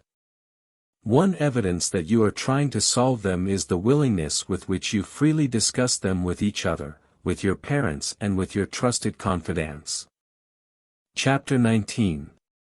Getting ready for married intimacy. In the course of counseling, one occasionally encounters a couple whose marriage has not been attended by complete physical intimacy. In one such case the two people had been married 2 years. More astounding, neither of them was aware that complete physical intimacy is quite common among married couples. Both had been reared in extremely sheltered atmospheres. The boy was a minister's son. The girl had been reared by maiden aunts. They were completely naive about sexual phenomena and had no understanding of what was giving them the feelings of frustration from which they suffered. How important is sex in marriage? Does it have much to do with the happiness one derives from marriage? Or is sex merely important in reproduction? While sex may not be the most important factor in marriage, it frequently makes or breaks a marriage. And a satisfying adjustment on the level of physical love is closely associated with marital happiness. Probably the most important thing in making a marriage successful is the determination of both mates to make the marriage work. Companionship and the mutual working out of problems together are the fruits of happy marriages. But couples are rarely good companions if they have repressions or fears or maladjustments which thwart their achieving a satisfying unity on the physical level. Some experts have estimated that during the first few years of marriage nearly half of marriage happiness depends on the sexual adjustment achieved. This does not seem unreasonable because sex provides the first rush of desire that launches the marriage and continues to integrate the couple and bring a sense of harmony to their union. As the years pass, couples achieve an increasingly satisfying adjustment, and the union of their bodies at frequent intervals in climactic pleasure provides a bond between them. The experience also is important in reducing the tensions that develop in both mates during the course of their daily living. These tensions are of many kinds, but they include the sexual tension which results from hormones being poured into the blood streams of both the man and woman. The exhilarating orgasms that come as a climax in successful coitus break these tensions and produce satisfying feelings of relaxation and serenity. One of the misfortunes of modern marriage is that so many married couples are not able to achieve a satisfactory sexual adjustment. Studies have shown that at least a third of all wives rarely experience orgasm, and at least half of all wives do not experience it with any great regularity. The major reasons for their failure are: most wives are more inhibited and repressed than their husbands. Most young wives have less actual sex drive than their husbands. The husbands in too many cases are inconsiderate of the wife and are primarily concerned in achieving satisfaction for themselves. Too often sex, instead of being a bond, becomes a quarreling point between the couple. Both are resentful. Such feelings tend to increase tension rather than reduce it. Because sex is so vital to the happiness of a marriage, we suggest that both you and your mate read a good book on sexual adjustment, see bibliography, so that you will know what to expect and won't be frightened by the thought of it. The girl, and perhaps the man, can learn a great deal by taking up the matter at length when she goes for a premarital physical examination a week or so before the wedding. She can ask the physician questions about sexual matters and clear up any points that trouble her. He can describe for her the sensations she can expect to experience during the physical intimacy. At the time of the examination she can also discuss any fears she has of immediate pregnancy before their marriage has a chance to become stabilized. He may suggest contraceptive devices or techniques to eliminate that possibility, and may take her pelvic measures to see if the pelvis is too narrow for normal childbirth. Most engaged couples want to know about contraception, and the average young doctors and nearly all gynecologists are well equipped to give such information. Couples should be careful to thresh out this matter of contraception before marriage because religion sometimes causes them to have strong, and dangerous, differences of opinion about it. The problem of whether to have or not to have children, and when to have children, should definitely not be left to chance. Most religious leaders are now in agreement on that.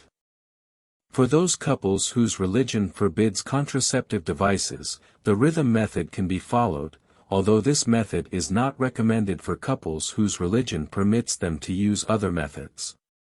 Another thing the bride-to-be may discuss with the doctor is her hymen, which is the traditional mark of a virgin since it stretches across the entrance to her vagina. Incidentally, the absence of the hymen as an obstacle is no evidence of non-virginity since it can be disrupted in childhood without the girl's knowledge or through medical examinations.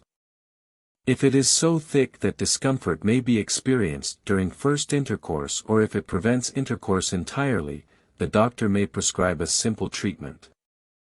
All couples entering marriage should understand that intercourse is not something people do by instinct but is a learned procedure and that it takes about 3 to 6 months for the typical couple to work out a thoroughly satisfying adjustment. Many brides have all sorts of baseless fears that must be dispelled. There are 3 distinct phases to a sexual experience between a man and woman, and many of the difficulties arise because the man slights phases 1 and 3. The first phase is that of arousal. The husband and wife caress each other and become physically and psychologically ready for a merging of their bodies. This first phase should not be hurried. It is especially important that the husband remember this because a woman's passion arouses much more slowly than a man's, particularly during the first few years of married life. By allowing plenty of time for the woman, the couple can help equalize their differences in sex drive. The presence of erect nipples is an indication that the woman is becoming aroused and may be receptive to further advances. Phase 2 is the actual coitus. In the early days of marriage this should be engaged in gently. Later both may be able to enjoy the tumultuous vigor of unrestrained physical intimacy. The husband should not forget during intercourse to tell his wife how much he loves her, how wonderful he thinks she is, how much delight she is bringing him. Nor should the wife feel hesitant or bashful about doing likewise. If either can make suggestions to the other that will lead to greater enjoyment, both should feel free to do so. It is only by loving frankness and unashamed cooperation that husband and wife are able to achieve the beautiful harmony and the exquisite pleasure that only a satisfying sexual adjustment can bring them. In many cases, unfortunately, the husband, because of strain and fatigue, will arrive at his orgasm almost immediately. The average couple, after some experience, find that actual intercourse usually lasts about 5 to 10 minutes. Some wives require 10 minutes or 15 minutes before they are able to achieve orgasm. Some men, perhaps 1 in 7, are unable to hold back ejaculation for more than 2 or 3 minutes. All couples can bring their orgasms closer to each other if they will try to accommodate themselves to each other. The ideal is for both man and wife to have orgasm simultaneously. Orgasm for a man comes with the flooding or ejaculation of seminal fluid. For the woman, orgasm is marked by the sudden relaxation of the muscles in her genital region. It is accompanied by a feeling of great tension reduction as well as great pleasure. Now we come to phase 3, which should not be slighted. It is a sort of postlude, and after the storm. The average wife derives exquisite pleasure from feeling herself and her husband relaxing. Further, in this phase the wife wants to be held closely by her husband and to be told that he loves her. She wants to be made to feel that he loves her for what she is, all the qualities that she has, all the traits that she possesses, and not alone for the sexual thrill that she has just given him. We might give the husband a practical suggestion at this point by telling him this. If his wife is slow in reaching an orgasm, he can help her to reach orgasm more rapidly by making this postlude just as delightful for her as possible by being tender and romantic. Without realizing what is happening, she will strive to achieve orgasm for the pleasure she derives from his deep and sincere appreciation that comes afterward. Most young wives do not have an orgasm in the early days of marriage and so should not be distressed if they do not experience it on the wedding night. In Terman's study of several hundred wives, less than 25% stated they had orgasm at first intercourse. Another 25% said they experienced it within a few days or weeks. Another 25% roughly stated that they experienced it sometime between the first month of marriage and the 12th month. And the remaining wives said they had either never experienced it or did not experience it until 1 or more years after marriage. In scoring these same women on their marriage happiness, Terman found that those women who did not experience orgasm within the first year were significantly less happy in marriage than those who had been able to achieve it within the first year. More than half of the happiest husbands and wives seem to be those in marriages where the wife had orgasm within the first few months of marriage. It should be remembered, however, that the presence or absence of orgasm is not necessarily a criterion of marriage happiness or unhappiness. While absence of it is clearly an obstacle for many couples, it is not a major cause of unhappiness in marriage, providing that it does occur within the first year. The happiest couples seem to be those where there is complete or fairly complete tension reduction experienced in intercourse, whether an orgasm occurs or not. What are the obstacles to happiness as far as sex is concerned? Terman found that many unhappy husbands complained most frequently about such things as these. Wife shows too little enthusiasm. Wife cannot regularly reach an orgasm or is slow in reaching it. Wife desires intercourse too rarely. Wife not physiologically ready for intercourse. Wife has too little regard for the husband's satisfaction. Wife does not express enough tenderness and consideration. It was found that unhappy wives complained about such things as these. Husband has orgasm too quickly. Husband desires intercourse too frequently, or too rarely. Husband wants to go to sleep or get up too soon after the climax. Husband shows too little enthusiasm. Husband does not caress affectionately during the preliminary phase. Husband expresses too little tenderness. If you wonder about the importance of physical love in marriage, you might remember that very few husbands and wives are unfaithful to each other if their passions are satisfied and if mates are considerate of each other's needs. The marriage counseling service at Penn State has not found a single case of separation or divorce among couples who have achieved and maintained sexual harmony since the early weeks of their marriage. Chapter 20. Getting off to a good start. Marriage is a plunge, no matter how carefully it is planned. The man takes on the responsibility of supporting someone besides himself for the rest of his life. The girl gives up her name, her independence of action, and usually her career. Both mates must adjust themselves to an entirely new existence. The pattern of wedded relationship that will persist for the rest of your married life usually sets during the first few months. Every day you will take first steps. And those steps are important. You start living together, planning together, and sleeping together. At 100 points you can make missteps that will leave scars on your relationship long after the original incidents are forgotten. That's why the first few months are so important. For a girl, the wedding day will undoubtedly be the biggest day she will experience in her life. Because of this, the groom should hesitate before he discourages a church wedding or suggests that they be married by some roadside justice of the peace. While being married in the church is not necessary for marriage happiness, it has been found that those couples who are serious-minded are more likely to achieve happiness if their wedding is under the auspices of the church. Then it is planned, it is dignified, and the vows, which seem to take on added meaning in a church, are uttered before friends and relatives. The bride should have the privilege of setting the date of the wedding. In doing this, she should try to set the date so that it will follow a few days after the menstrual period has ended. She does that not only because of anticipated physical intimacies, but because the menstrual period frequently makes a girl irritable and depressed, hardly the best mood for a honeymoon. In planning the wedding and the honeymoon, it is important to avoid all situations that might produce tension and worry, and especially the feeling of hurrying somewhere. If you can manage a honeymoon, take it by all means. It doesn't need to involve a long trip or staying at an expensive resort. Here are some suggestions on the site of the honeymoon that may be helpful. It should not be spent with friends or relatives. It should be spent at a place where the couple is not well known.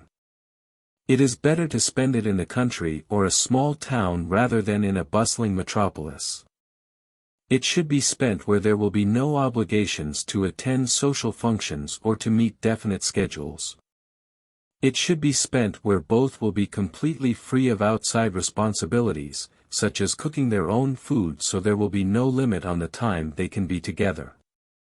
It should be spent where there are things to do and activities to enjoy whenever they feel in the mood for such diversions.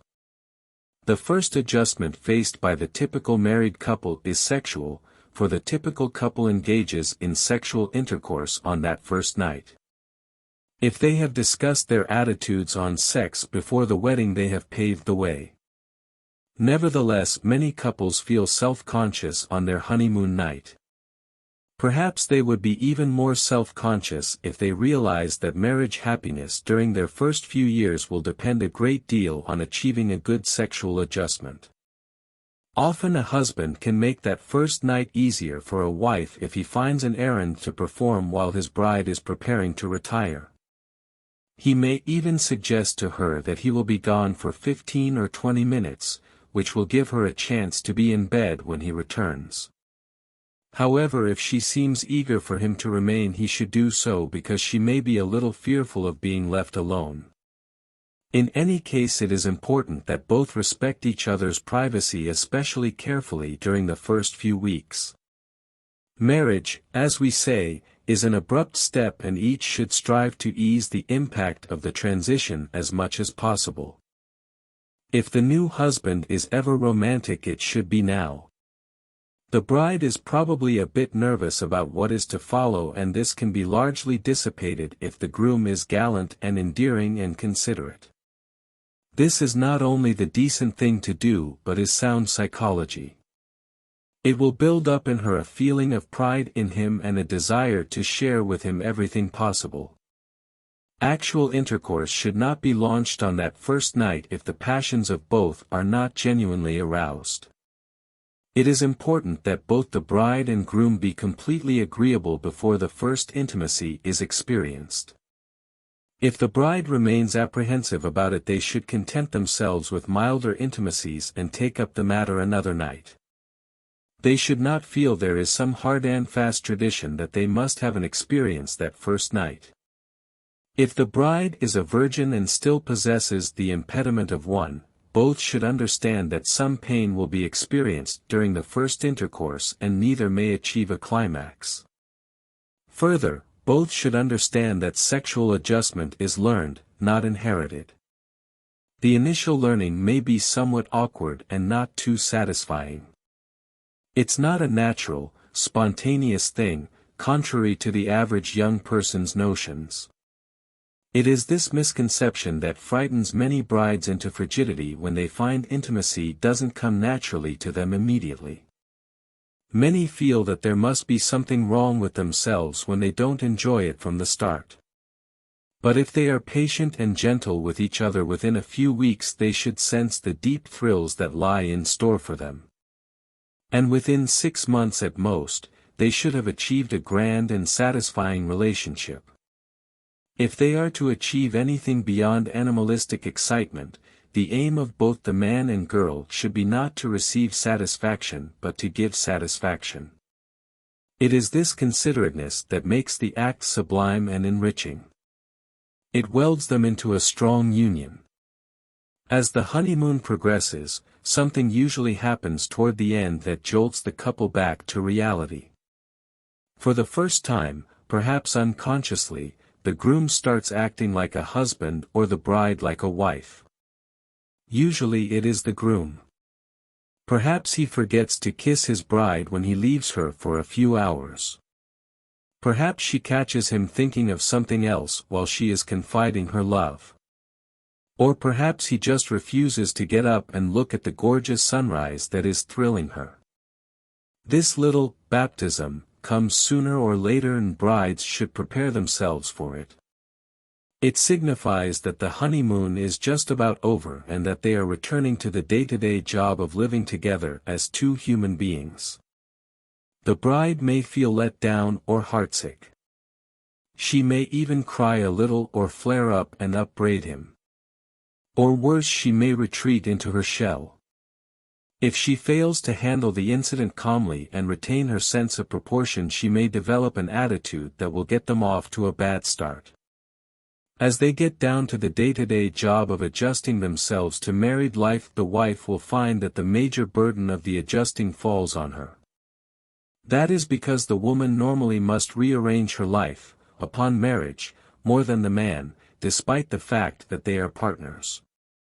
For example, he stays in the same community, whereas she often must leave hers, and her friends, to live with him. He keeps his name, whereas she drops hers to take his, with a Mrs. in front of it. He keeps his job, whereas she usually quits hers to learn an entirely new occupation, homemaking. He continues to make his own money, whereas she becomes dependent upon him even for spending money. He lives the role of husband an hour in the morning and a few hours in the evening, whereas she spends 15 hours a day functioning as a wife. He continues spending the greatest part of his energy trying to please his boss, whereas she starts devoting her energy to winning her husband's approval for the way she cooks, dresses, runs the home, takes care of the children, if they have them. Normally the wife spends at least 80% of the husband's income on such things as these, and naturally is anxious to convince him she is using his money wisely. What adjustments must two people make in their attitude toward each other in order to live together happily? If you were to accept the word of certain newspaper experts on love and marriage, you might get the impression that all the new husband need do to make his wife happy is not to smoke in bed, to pick up his own clothes, and to wash off the bathtub rain. Likewise, it would seem that all the new wife has to do is remove her lipstick before retiring and avoid talking to him before he has had his breakfast. Marriage would be simple if those sorts of things were the essentials of marriage adjustment. Actually, the essentials are much more basic. For two people to live together successfully as husband and wife, they must be able to understand each other as only true companions can. They must recognize the needs of each other and be willing to cooperate to satisfy them. Perhaps the girl is easily upset emotionally and needs her husband's calm disposition to steady her. Or perhaps he has feelings of inferiority which she can offset by building up his ego. And they must be able to face the facts when differences arise, as over money, and be able to work out amicable solutions together. Mates who haven't learned to compromise differences face a stormy future. If you want your mate to be eager to please you instead of ignoring or defying you, learn to condition him by rewarding him with praise and caresses. When the husband does something that displeases a wife, she must never reward him. Likewise, for example, if the wife wants a new dress which is too expensive and the husband tries to make it clear to her that he cannot afford it, and she has a temper tantrum, he should not give in and buy the dress. In this case, the husband would reward her temper tantrum. Let this happen 2 or 3 times, and thereafter she will use a tantrum to get the things she wants from him. She knows he hates such scenes and will give in. It will be much better psychologically if the much desired dress can be given to her as a reward for something nice she has done. While a husband or wife wants to feel that things are done out of love and for love only, the fact remains that love continues only if it is nourished. If a husband snarls at his wife, never gives her a kind word, never rewards her and is always condemning or punishing her, the day will come when she will absolutely despise him. There is such a thing as deathless love, but it exists only when it has a firm foundation of considerateness between the two. Another thing newlyweds should learn is the importance of tension reduction. The husband may come home from the office and lash out at the wife because supper is a little late. What has happened, probably, is that he had some disagreeable experience at his work but had to keep his temper under check there. He comes home seething and explodes at the first provocation. The young wife may retreat to her room crying unless she senses the real reason for his anger. Instead, she should recognize that he is tied up in nervous knots, take his outburst philosophically and try to reduce the tension by caressing him, by talking cheerfully and complimenting him on something nice or laudable he has done. By so doing, she brings pleasantness after unpleasantness and thus encourages him to bring his troubles to her rather than to his male cronies or to some other woman. Married couples should also understand the importance of climactic sexual relations as a means of reducing tension. Another psychological habit that should be helpful to newlyweds is the use of indirect methods to get what they want. You will have a happier, more loyal mate if you can get him to do things you want by making suggestions rather than demands. If the lawn needs mowing, just mention how ragged the grass is getting. Usually he will then mow it on his own initiative. On the practical side, it is very helpful if the two can work out some plan for handling the income during the early weeks of marriage so that they can see just where the money goes. A simplified but formal budget is helpful here. Further, it is vital that the wife quickly acquire skill in managing the home so that the husband will be initiated pleasantly into the role of being a homebody. A messy home frequently produces irritations which disrupt cordial relations between the two mates. The new wife should plan her housework so that the tasks fit into a pattern and are taken care of in order and at specific times. For example, Monday may be wash day, Tuesday, Thursday and Saturday may be shopping days, Wednesday may be ironing day, Saturday morning may be baking day. This really amounts to a budget of her time and her work. If they are to five happily ever after, it is important that the wife know her husband's food likes and dislikes. The importance of food to marriage success is frequently misunderstood by newlyweds, and highly underrated. A large portion of the husbands who take their troubles to the Penn State Marriage Clinic disclose sooner or later that their wives are poor cooks or serve them late, slap-together meals. When a husband comes home tired and harassed from his day's work, nothing will restore him to a genial mood as much as his favorite dishes of food, expertly prepared and served soon after he arrives. During the first few weeks of married life, the wife should make an effort to learn something about her husband's food likes and dislikes. Some of this should already have been gathered by observation during courtship and the honeymoon by noting the foods that he chose in a restaurant. Simply knowing the husband's favorite dishes is not enough. The new husband may not throw the first batch of burned biscuits at his wife, but if the next batch is burned too, he is apt at least to throw some caustic comments. Soon after the honeymoon there will come a time when one or both of the mates may no longer be satisfied just to be with each other. They will become more independent of each other unless during the first few months of marriage they have explored each other's interests and found things they can do together.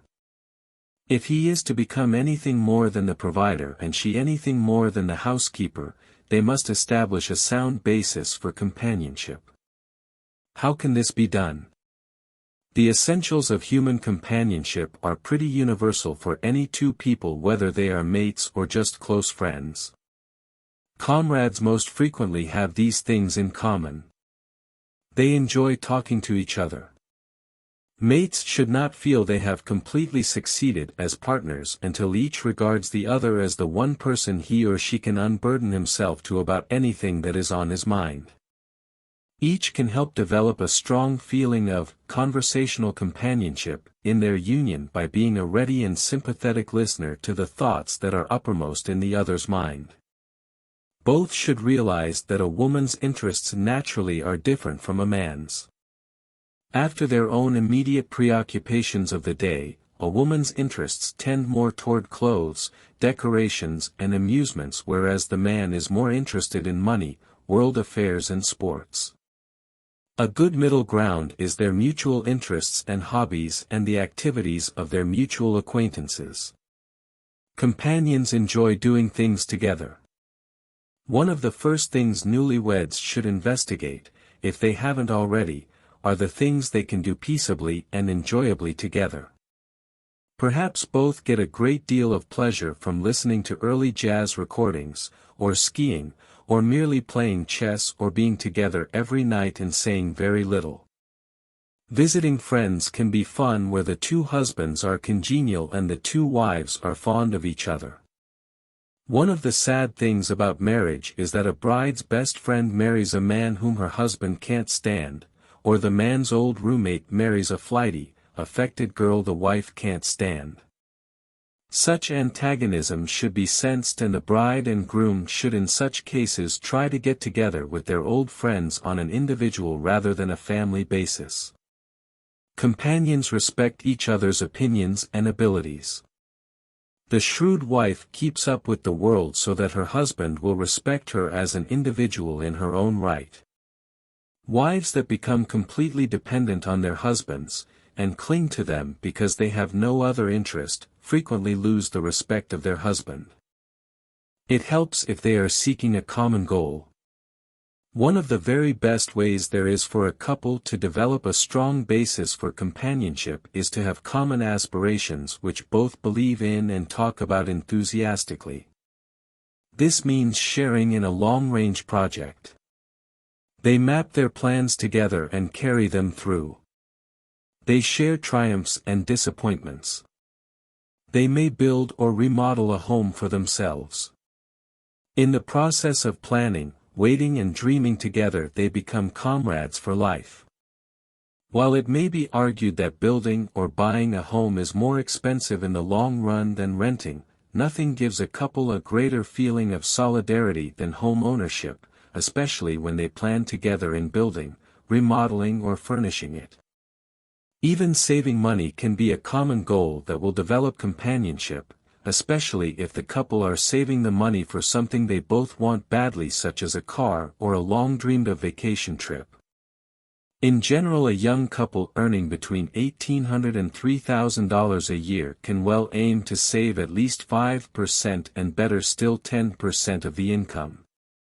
If they strive for a percentage much higher than that, they may find it entails too great a denial. Similarly, the goal of a couple may be to raise a large happy family. They plan the arrival of their children and, working as a team, guide the growth and development of each child. Afterthoughts. By now we hope we have helped you clarify in your mind the kind of mate you want, and need. We have raised a good many thoughts you should bear in mind in selecting your mate. It is doubtful that you, or anyone, will find a mate who fits letter perfect into all the qualifications we have mentioned in the course of the book as desirable in mates, but that is not important. What is important is that your mate should fit into the general pattern of the kind of person you need, and should be free from the really serious shortcomings we have mentioned. Perhaps the most important single thought we can leave with you is that the person you marry should be one who will give you a sense of well-being. Marriage to this person should end your vague feelings of restlessness. We know a young married couple who have everything. They live in a well-to-do suburb, belong to a country club and are not tied down by children. They go to many parties and on weekend excursions and eat out whenever they feel like it. Yet they go about their rush of activities with the bored futility of a dog chasing his own tail. And we know another couple who are the kind some people would feel sorry for. They have 4 whooping youngsters that virtually pin them to the homestead and make outside social life impossible. They must fight a constant battle with living costs to get ahead financially. During most of their free moments they must work about their house, upholstering furniture, fixing leaking faucets or hanging storm windows. Yet these two mates are immensely happy in marriage. They have a sense of purpose in life, a sense of well-being. They are so glad they are married to each other that they can shrug off the many irritations that beset them as unimportant. Both of them would confide to you that marriage is a wonderful, enriching experience. The end.